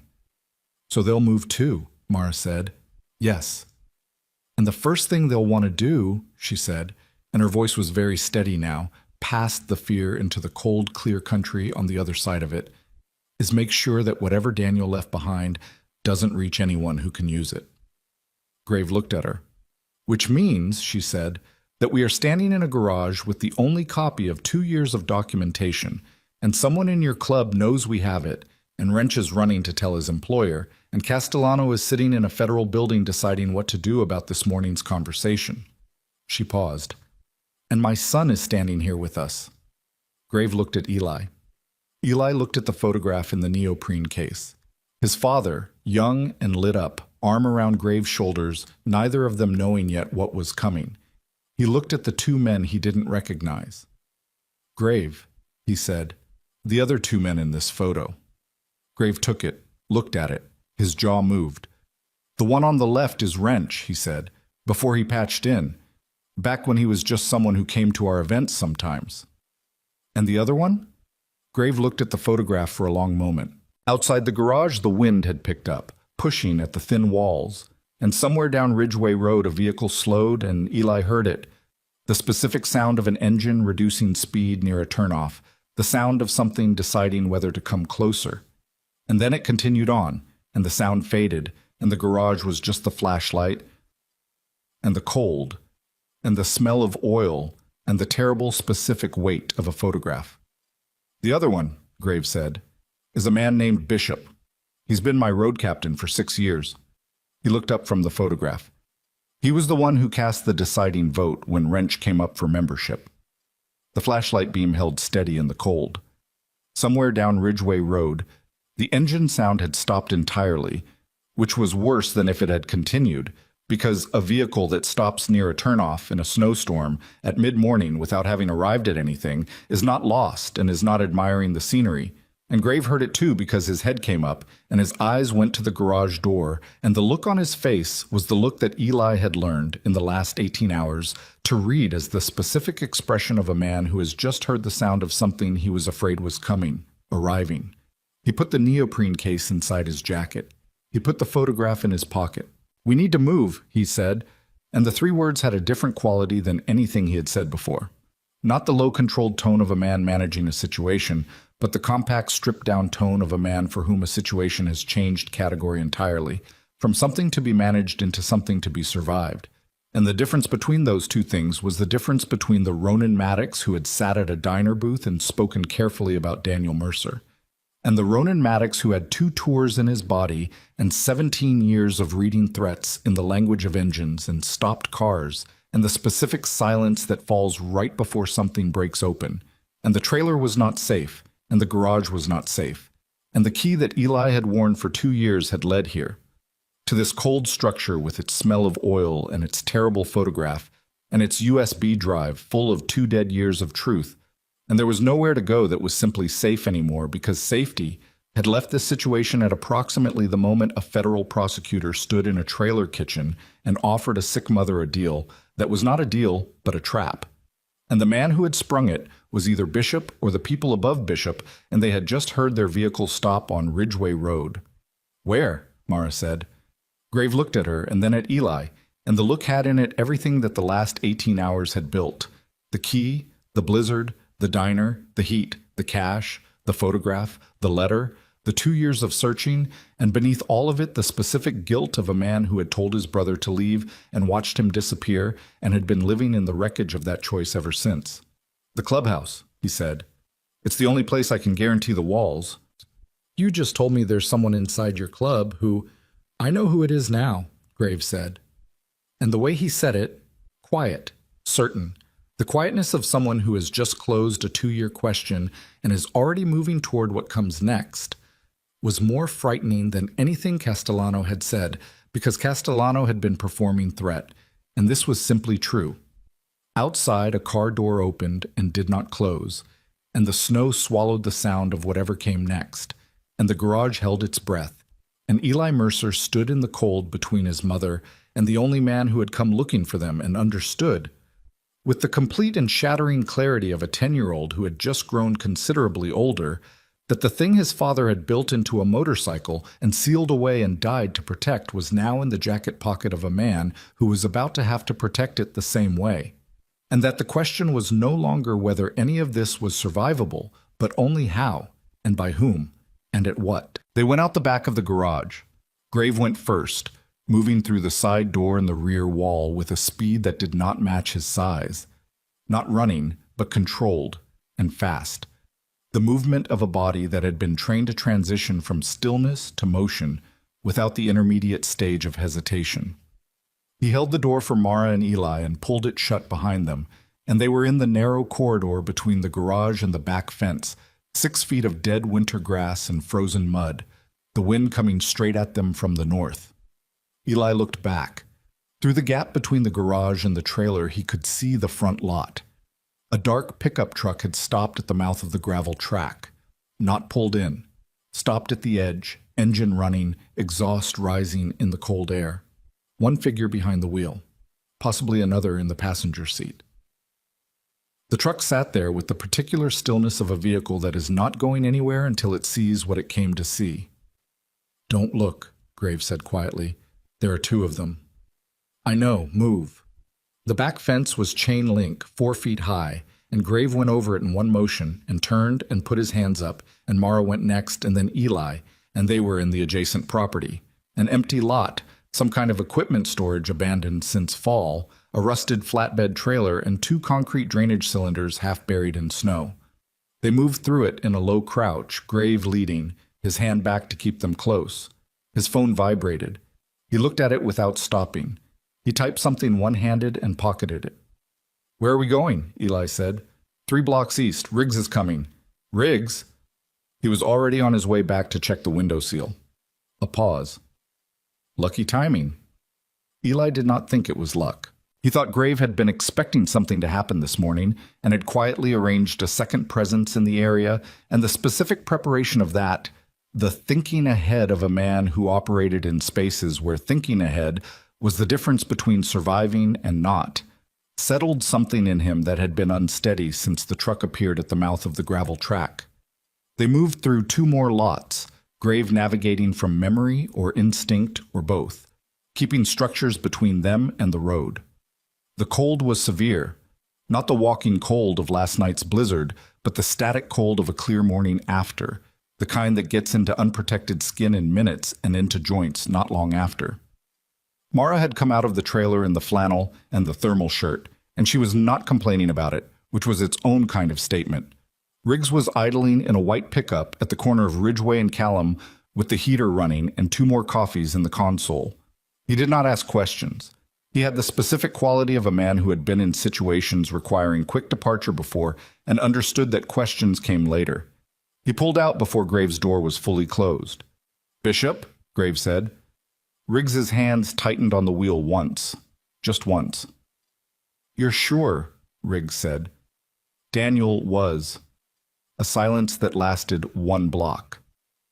"He voted on everything," Riggs said. "Every decision for 6 years.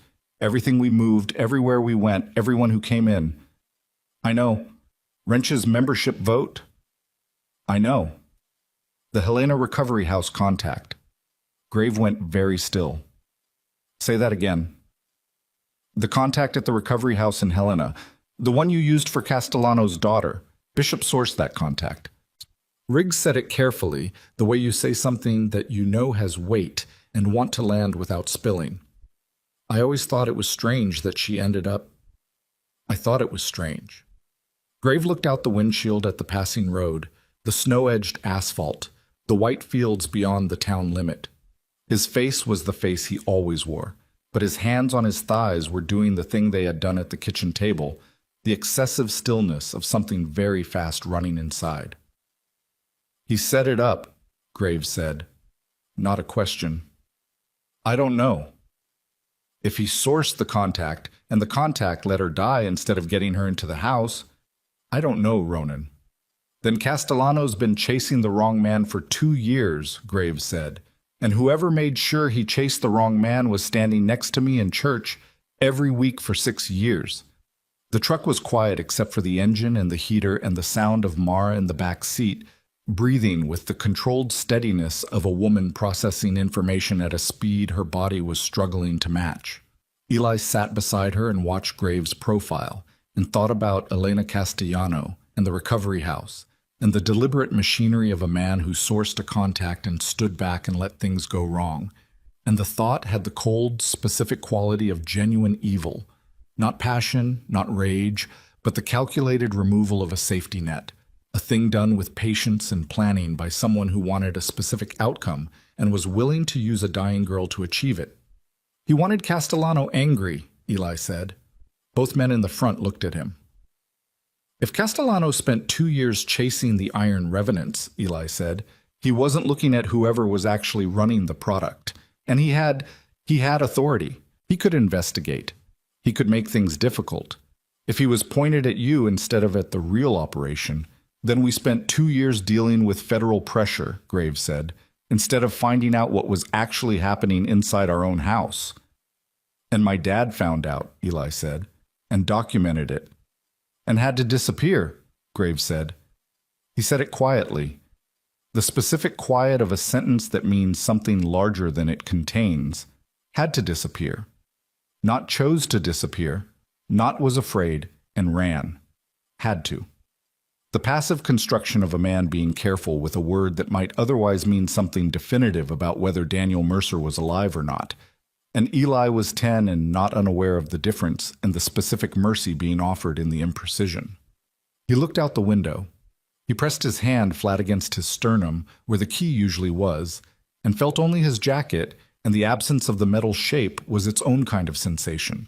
Not like missing it, but like the space it had occupied was still there. Still defined. Still waiting.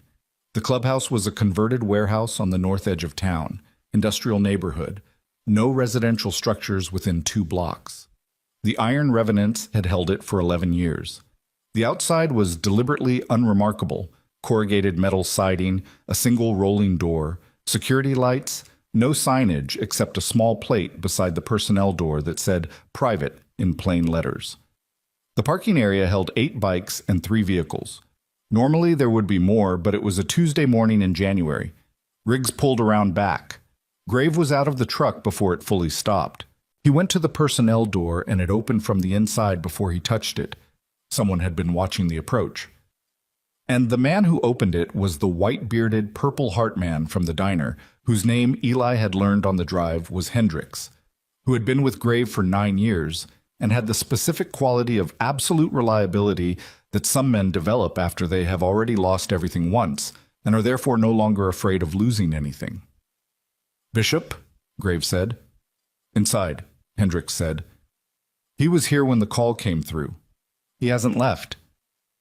"He know about Wrench?" Reacted like he didn't. Could go either way.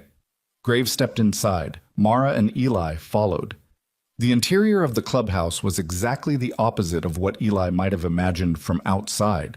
Large, high-ceilinged, organized with the specific functionality of people who lived practically. Rows of lockers along the east wall, a long table down the center of the main room, a kitchen area at the far end. The walls held photographs, flags, a service board with names and dates, the specific accumulation of years of a group of people deciding that this place was home.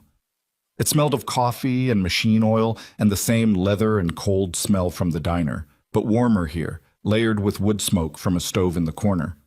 12 men were in the room. They looked at Grave when he entered, and then at Mara and Eli behind him, and some of them looked at each other with the quick, mutual assessment of people recalibrating a situation in real time. Bishop was at the far end of the table. Eli had been forming a picture of him from the photograph in the neoprene case, One of the two men he hadn't recognized, the one on the right, the one his father had been laughing with in the picture, someone who had been inside the circle of that specific lightness. In the photograph, he'd been broad-shouldered and dark-haired and grinning. In this room, he was still broad-shouldered and dark-haired, but the grin was the version of it that existed when a person knew how to wear one without meaning it. And his eyes, when they landed on Grave, had the quality of calculation that Eli now recognized as the specific look of someone who is always 3 moves ahead and is checking whether the board matches what they expected. Grave walked to the end of the table. He set the neoprene case on the surface between them. The room went very quiet. Bishop looked at the case. His expression did not change, which was its own kind of change. The specific non-reaction of someone who recognizes an object and has to actively suppress the recognition. "We need to talk," Graves said. "Yeah," Bishop said. "We do. You want to tell me why you're bringing civilians into the house?" "You know who she is. Mercer's wife. Yeah, and the kid." He glanced at Eli with the brief, assessing look that Castellano had used, the look that processed people as variables. "Daniel's been gone 2 years. What's this about?" "Daniel left something behind," Graves said. "The bike." "In the bike?" A pause, barely perceptible. A fraction of a second in which Bishop's eyes went to the case and back to Grave, and the fraction of a second was long enough. "Okay," Bishop said. "What did he leave?" Grave opened the case. He removed the USB drive and set it on the table. He removed the letter and set it beside the drive. He removed the photograph and set it face up on the table so that it showed the 4 men, Daniel, Grave, Wrench, Bishop, arms around each other's shoulders, grinning, before. Bishop looked at the photograph for a moment. "Wrench is gone," Grave said. "I heard." "You hear from him?" "No." Bishop. "No, Ronan, I didn't hear from him." Grave looked at him steadily. "Daniel wrote your name down." The room pressure changed. Several of the men around the table shifted. Not dramatically, not standing up, but the kind of micro-adjustment that happens in a group of people when something spoken has changed the category of what they're in. Hendricks, near the door, had his arms crossed and his face arranged into something very careful and very still. Bishop said, "Daniel wrote a lot of things down. He documented 3 years of product movement, dates, amounts, routes, the names of everyone involved." Grave tapped the USB drive. "Every name is on here, including yours." "That's a lie." "Is it?" "Daniel and I were close. He documented what he saw," Grave said. "He didn't editorialize. He wasn't trying to hurt you. He was trying to protect his family." "By writing my name in a file." "By writing the truth in a file," Grave said, "and hiding it somewhere no one would find it until someone needed it badly enough to come looking." Bishop was quiet for a moment. He looked at the photograph again. Something moved in his face that was more complicated than simple threat assessment. Something older, something that had the quality of the specific regret that men feel not for things they've done, but for things they can't undo. The regret that arrives after the fact has become fixed. "It wasn't supposed to go this far," Bishop said. The room got even quieter. The particular quiet of a sentence being heard by 11 people simultaneously who will remember it precisely. "What wasn't?" Graves said.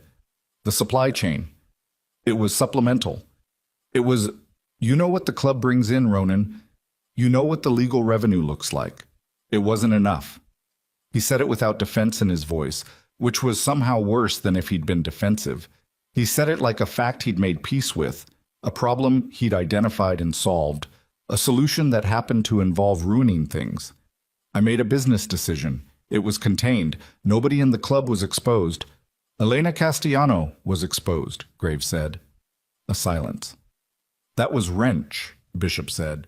"That was not me." "You sourced the Helena contact." Bishop looked at him. "Riggs told me," Graves said. "Just now. You sourced the contact. The contact that let a 23-year-old girl die instead of getting her help, because her father was a federal prosecutor who was getting close to the supply network. And a dead daughter is a prosecutor who's too consumed by grief and revenge to look in the right direction." He said it all in the same level voice, the same controlled low register. and the control of it was more terrible than any amount of volume would have been, because the control meant he had been thinking about it for the entire drive, and had organized it into sentences, and was now delivering it with the patience of a man who has decided exactly what this moment requires. You used my mistake. You knew I'd try to help her. You knew I'd take responsibility for her death because I couldn't get her into that house. And you let me carry that for 2 years, while her father spent those 2 years trying to build a case against me for something you did. Bishop said nothing. And Daniel found out, Graves said, and instead of coming to me, because he didn't know whether you had people around me that he didn't know about, people who'd get to him before he could get to me, he disappeared. He hid the documentation, and he disappeared. Graves' voice stayed level. And you let me spend 2 years thinking he might be dead, thinking I'd sent him away and he'd gotten himself killed. I don't know where Daniel is, Bishop said, but you know he was running from you. He was running from the situation. I didn't... He stopped. Something crossed his face. I didn't hurt Daniel, whatever else you think. Where is he? I told you. Bishop. The name came out different this time. Still quiet, still controlled. But the specific quiet of a man who has finished the part of the conversation that required patience and is now in a different part. Where is my brother? The room waited. Bishop looked at the table, at the photograph, at the 4 men in it, younger, before. He looked at it for a long moment with the expression of a man reconciling himself to a version of events that has already happened and cannot be edited. He's in Missoula, Bishop said. He's been in Missoula for 18 months. There's a man there named Garrett who owes me. It was a supervised situation, not violent. He paused. He was being held until I figured out what to do about the documentation. I didn't know he'd hidden it. I thought if I kept him contained long enough, the situation would resolve. The word contained landed in the room like something physical. Eli felt it hit his chest and press. Not held, not kept, contained. The specific word of a man who had thought about Daniel Mercer as a logistical problem for 18 months and used logistical language for it. He's alive, Eli said. He said it to the room and to no one specifically because the information needed to exist in the air of the room before he could be sure it was real, before he could be sure he wasn't filling in the word he needed from the shape of the sentence. Bishop looked at him. For the first time since they'd come in, Bishop looked at Eli with something that was not calculation, something that had the quality of encountering an unexpected weight. A 10-year-old boy who had just been told his father was alive and was standing in the news of it with the particular stillness of someone who doesn't yet know how to spend what they've been given. He's alive, Bishop said. Yes. Eli nodded once. He did not cry. He would later, in private, with his mother's arms around him in a way that used both of them completely. But not here. Not in this room. Not in front of these men. He had walked 41 minutes through a blizzard in canvas sneakers, and he had sat across from a federal prosecutor, and he had stood in a cold garage while a car door opened without closing on a nearby road, and he had carried the key for 2 years, 3 months, and 11 days. He was 10 years old, and he had spent the last 20 hours becoming someone who was not yet done becoming it. He stood in the news of his father being alive and breathed. Grave pulled out his phone. He made a call. 3 words. Missoula. Find Garrett. He hung up. He looked at Bishop. Bishop said, "What happens now?" "Now," Graves said, "we talk about how you're going to make this right." "I'm not going to prison." "That's not what I asked." "Castellano's going to, Castellano wants the truth," Graves said. "His daughter died because of a contact you sourced. When he has the documentation on that drive and a statement from you about the Helena connection, his investigation changes direction." He paused. "You cooperate fully. You give him everything. Wrench, the network, the supply chain, the Garrett situation, and you let him build his case around what actually happened. His daughter, what actually happened to her?" Another pause, shorter. "That's the only version of this where you walk out of a courthouse instead of a cell, and even then it's not guaranteed. But it's what you have." Bishop looked at the table. "And the club," he said. "The club survives," Graves said. "The club has been surviving things for 17 years. It'll survive this. But not with you in it. He said it without ceremony. That's done. The room was very still. Bishop nodded once. A small motion. The motion of a man closing a door on something he had built over a long time and will not enter again. He looked at Eli. The look was brief and had in it the specific discomfort of someone encountering the fully human dimensions of what they've done. At the moment it becomes unavoidable. Not guilt as performance, but guilt as the physical experience of finally understanding scale. "I'm sorry," he said. To Eli, specifically. Eli looked at him. "Okay," he said. And the word was not forgiveness and was not dismissal. It was something a 10-year-old says when he is done with a room and needs to move toward the next thing. And the next thing was his father, somewhere in Missoula, in a situation called contained that was about to stop being contained because Grave had made a 3-word phone call, and the Iron Revenants were, whatever else you said about them, very good at finding things that needed finding. Hendricks had Bishop by the arm with a grip that was not rough, but was absolute. 2 other men positioned themselves with the quiet efficiency of people who had done this kind of geometry before. Bishop went with them without resistance, which was either resignation or the pragmatic recognition that resistance in this room was not a viable option. Grave turned to Mara. She was standing just behind Eli's right shoulder, where she had been since they came through the door, and her face had the expression of a woman who had started the morning in a flannel shirt and managed to cross more terrain than most people cross in a year. She was very pale, not from cold, the clubhouse was warm, but from the specific pallor of sustained adrenaline, the physical cost of staying functional under continuous pressure. "You need to sit down," Graves said. "I need to call Dr. Patel," she said. "I need to... There are appointments. I need to restart the treatment protocol, and there's the insurance and... Mara. Don't tell me to sit down, Ronan. My husband is in Missoula, and I haven't been able to get a cancer appointment in 6 weeks, and there's a federal prosecutor with a warrant probably being drafted somewhere, and I need to... Mara." His voice was not loud, but it was specific.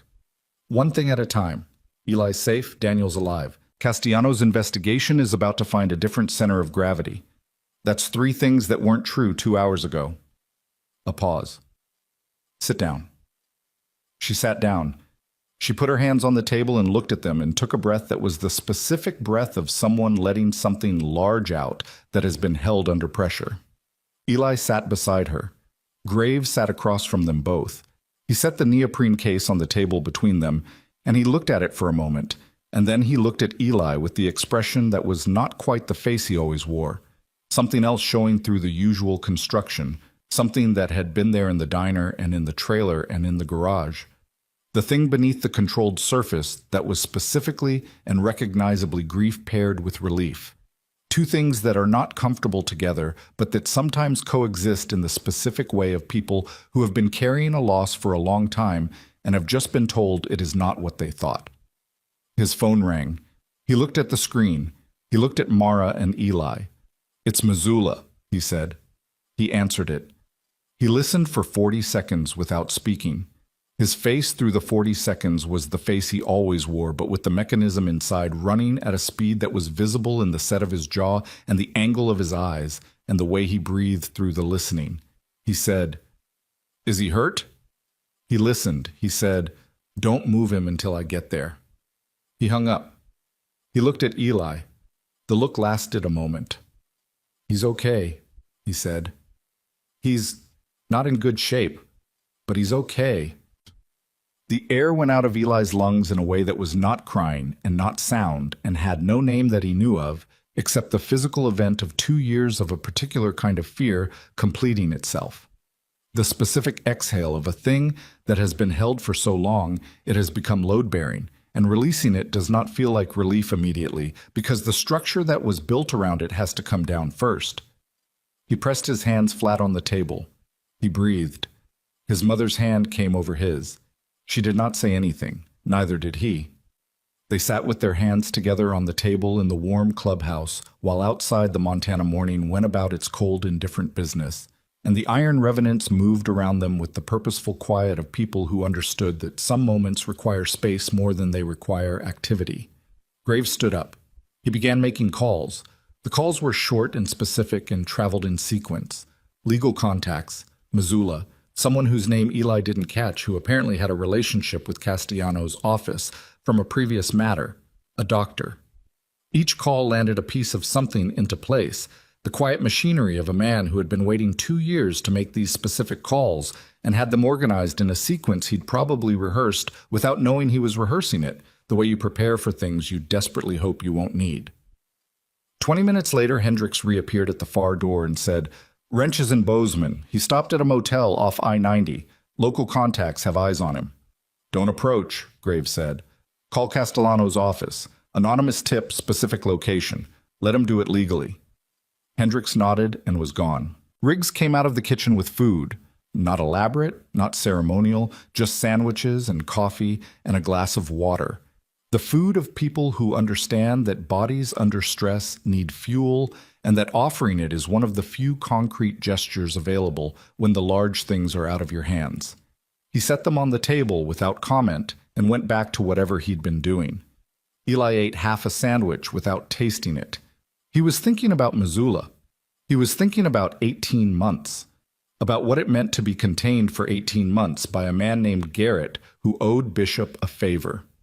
About what his father had looked like in the garage photograph, the specific quality of his grin, the arm around Graves' shoulders, the lightness in a face that Eli had last seen in real life 2 years, 3 months, and 11 days ago across a breakfast table, and whether that lightness still existed somewhere inside 18 months of contained, or whether it was something that would need to be rebuilt from a different kind of material.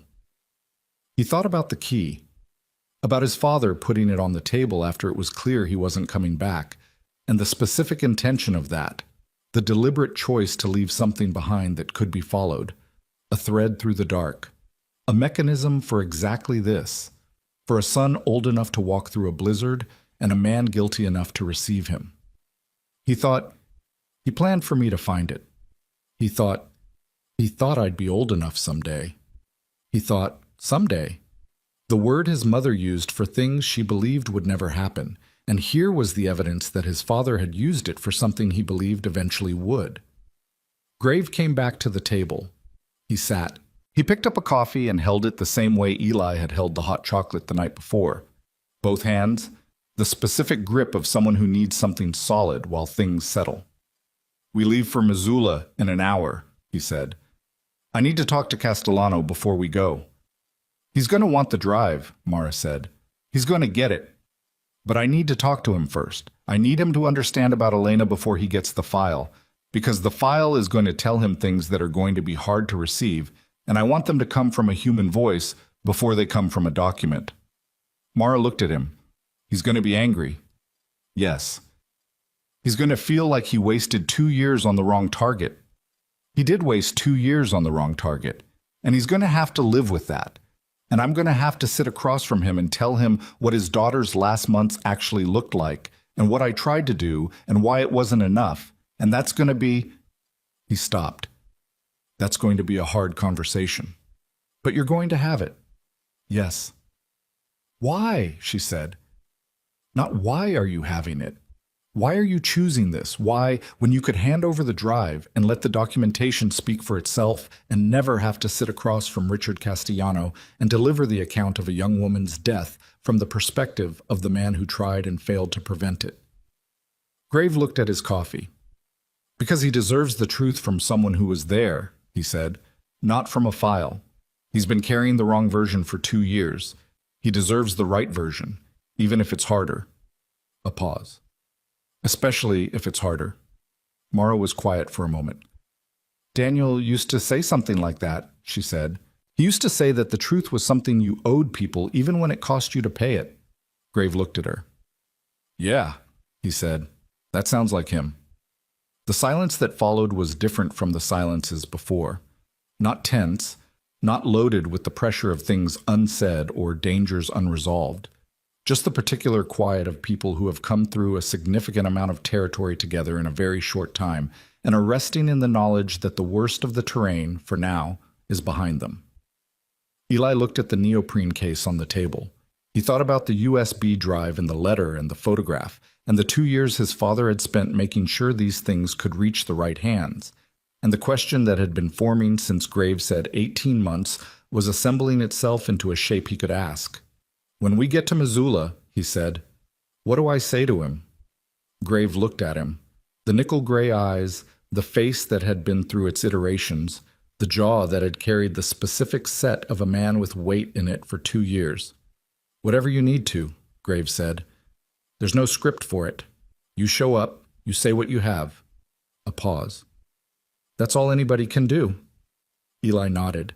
He picked up the other half of the sandwich. He ate it. Outside, the Montana morning continued its cold and practical existence, and inside the Iron Revenant's clubhouse, the quiet machinery of resolution was running.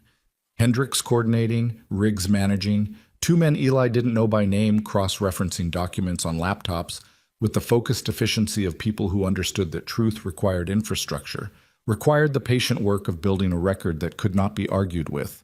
The wood stove in the corner put out steady heat. The coffee machine behind the kitchen counter was in its 3rd cycle. Graves' phone rang again. He looked at it. He answered it, and the call lasted 11 seconds. And when he put the phone down, his face had done the specific thing it did when something had landed in him that required a recalibration. "That was Castellano," he said. Mara looked up. "He already knew about Wrench," Graves said. "He'd already made the connection. Not the full picture, but enough.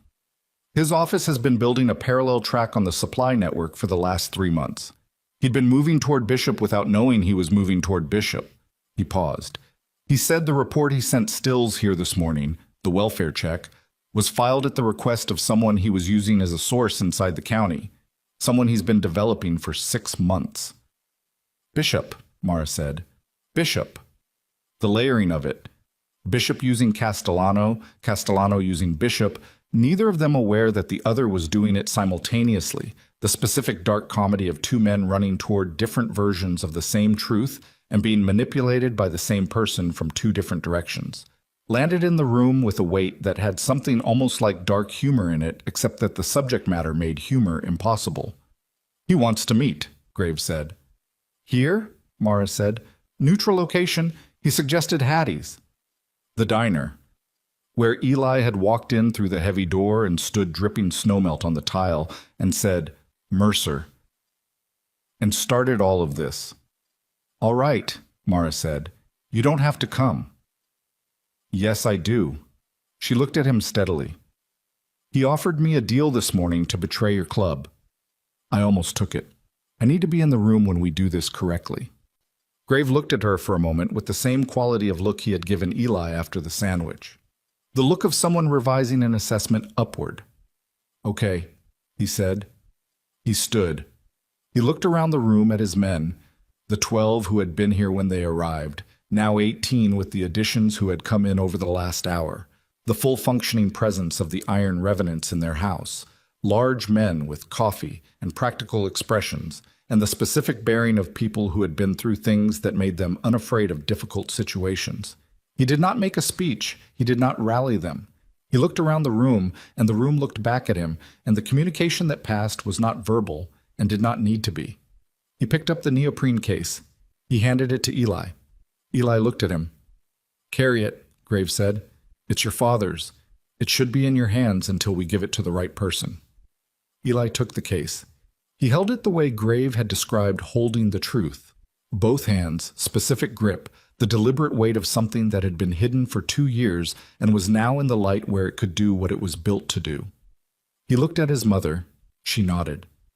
They went out through the main door, and the cold hit them, and the 18 bikes in the parking area were already coming to life around them, the Iron Revenants falling into convoy position with the same quiet collective precision as the night before in the blizzard. And the difference between last night and this morning was not the weather or the number of men or the quality of the cold. The difference was that last night Eli had been a 10-year-old boy walking toward an unknown, toward which he had no claim, carrying only a key and a desperate hope that it would open something. This morning he was carrying the truth his father had died, or nearly died, or spent 18 months in a room in Missoula to protect, and he was walking toward a diner where a federal prosecutor was driving to meet them, and the key was on the table back in the trailer kitchen where he'd left it, and he didn't need it anymore because the thing it was meant to lead him to was already. Hattie's Diner at 10 in the morning had a different quality than it did at midnight in a blizzard. The neon was the same, the smell of coffee was the same. The particular weight of the air in a room that had held too many people for too long was the same, but the light coming through the windows was winter daylight, pale, flat, honest. And in that light, everything looked exactly like what it was, without the drama of storm or the softness of dark.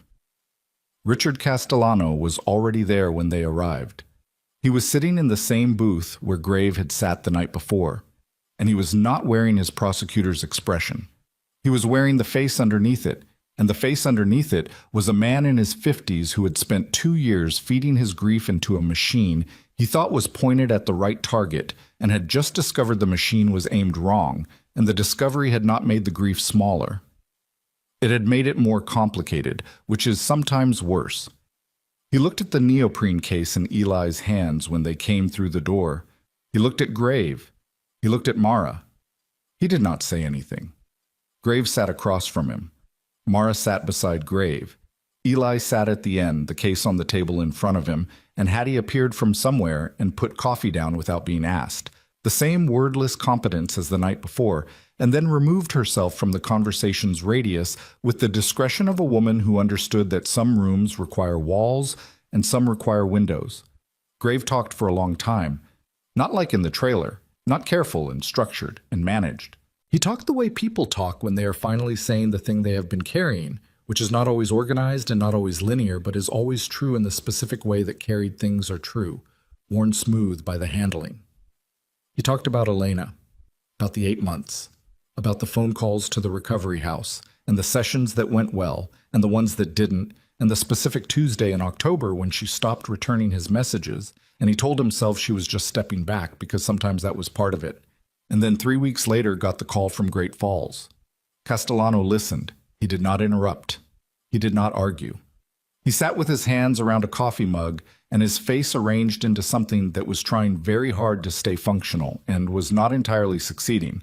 And he listened to a man who had failed to save his daughter tell him what the failure looked like from the inside, which is the hardest kind of account to receive because it has no villain in it. When Grave finished, the diner was quiet. Bishop sourced the contact, Castellano said. Not a question. Yes. The contact who was supposed to get her into the house. Yes. Castellano looked at the table. He was quiet for a long time, long enough that the coffee cooled slightly and the daylight shifted a degree in the windows, and outside on Route 12 2 vehicles passed without stopping. She trusted you, he said finally. She did. More than she trusted me. He said it without accusation. Just as a fact, the specific fact of a father learning that his daughter had gone somewhere else with her pain because the place she came from had not felt safe enough for it, and that was a different kind of loss than any of the other losses in the room. She loved you, Graves said. She talked about you. What she was carrying.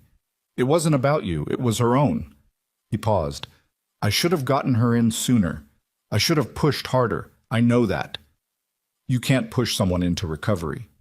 No. I know that too, Castellano said. I just needed someone to blame who wasn't her. He was quiet again. Or myself. Nobody said anything to that. Some sentences complete themselves in the silence after them better than any response could manage. Eli pushed the neoprene case across the table. Castellano looked at it. It's everything, Eli said. My dad documented everything, dates and amounts and names and the Helena contact, it's all there. Castellano put his hand on the case. He did not open it. He just held it for a moment with his palm flat on the surface, the way you hold something when you need to know it's real before you look at what it contains. Your father, he said. He's in Missoula. We're going there today, Eli said. Castellano looked at him.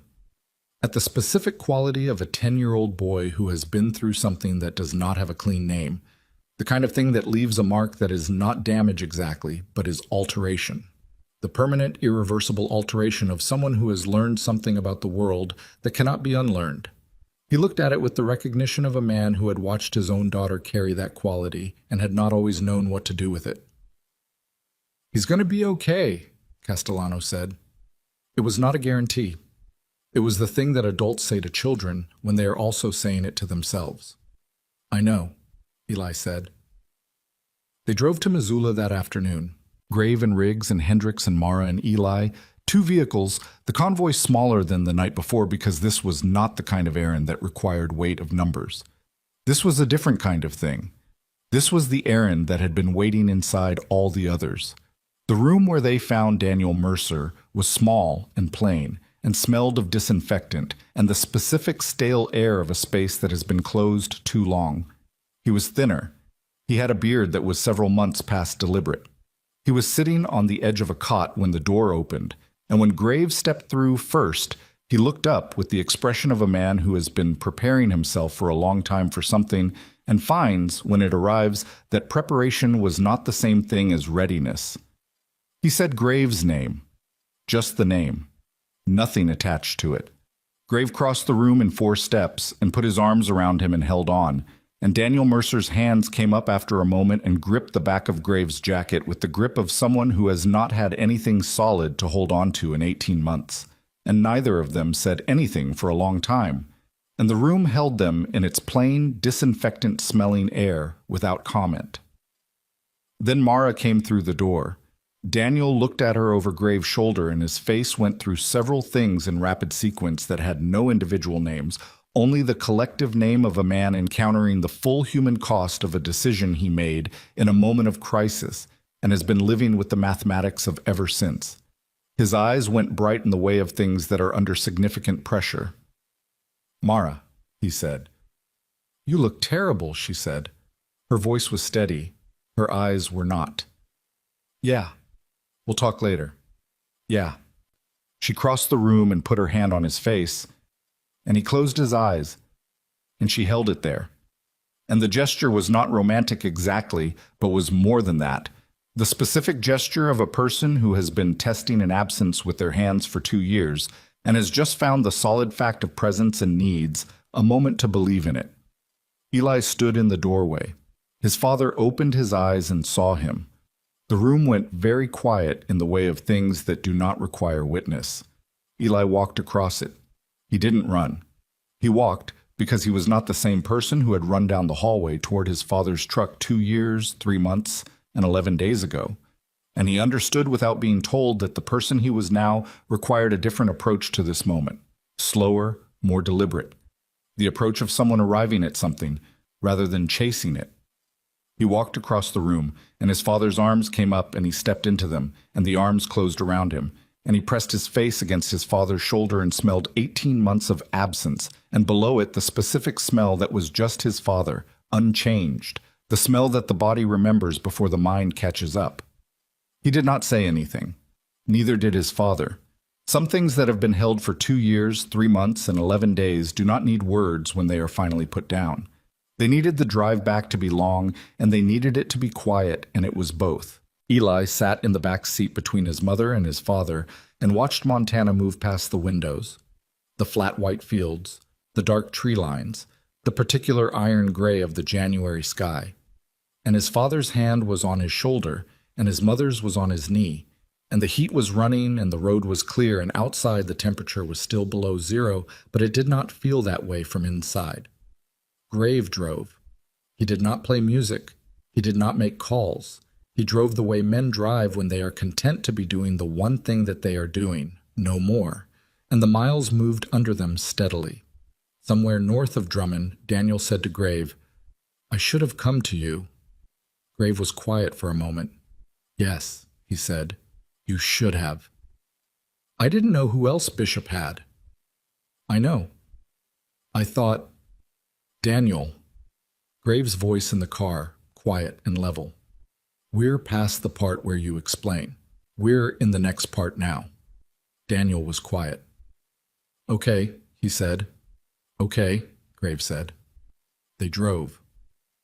3 weeks later, on a Saturday morning when the temperature had climbed enough that the cold was an inconvenience instead of a threat, Mara Mercer sat in a waiting room at a clinic in Billings, while a nurse went through her updated file, and the bills on the counter at home were not gone, but they were different, reduced, restructured, accompanied by a letter from a patient advocacy organization that Hendricks had connected them to, which was the specific kind of help that does not announce itself but shows up in paperwork at the right moment. The Iron Revenants had not paid the bills. They had found the people who knew how to navigate the system that generated the bills, which was a different and more durable form of help. Daniel was in the waiting room chair beside her. He had lost weight he was slowly regaining. He had a therapist in Helena he was seeing twice a week, not because anyone had told him to, but because he had asked Riggs for the name of someone, and Riggs had given it without comment, and Daniel had made the appointment himself, which Graves said afterward was the first sign of a man who was serious about the next part. He was holding Mara's hand, not performing it, just holding it. The specific grip of two people who have rediscovered something they were not sure they'd get back and are being careful with it without being precious about it, because they are also adults who know that care and caution are not the same as resolution. And resolution is something you build incrementally, on normal days, in small rooms, over a long time. Eli was at school. It was a Tuesday. He had a math test. He had told his father about it the night before, with the specific casualness of someone who has decided, without announcing the decision, that the ordinary machinery of ordinary days is something worth protecting, worth feeding back into, worth showing up for. Outside the clinic window, the parking area had 3 vehicles in it and 1 motorcycle. The motorcycle was Graves. He had driven Mara and Daniel to the appointment and was sitting outside on the bike with a coffee from the drive-thru, reading nothing, doing nothing, simply being present in the specific way of the Iron Revenants, the way that does not require explanation or acknowledgement, but simply continues, the way things continue that have been built from the right materials. Inside, Mara's name was called. Daniel stood up with her. He did not let go of her hand. And outside on Route 12, the Montana winter continued its long, indifferent work, and the motorcycle sat in the pale January sun, and the coffee steamed in Graves' hands, and somewhere in a school building 12 miles east, a 10-year-old boy with a math test and no key around his neck worked through a problem on paper with the focused, unhurried attention of someone who has decided that the present tense is a place worth being, and the answer, when it came, was clean and complete and exactly right.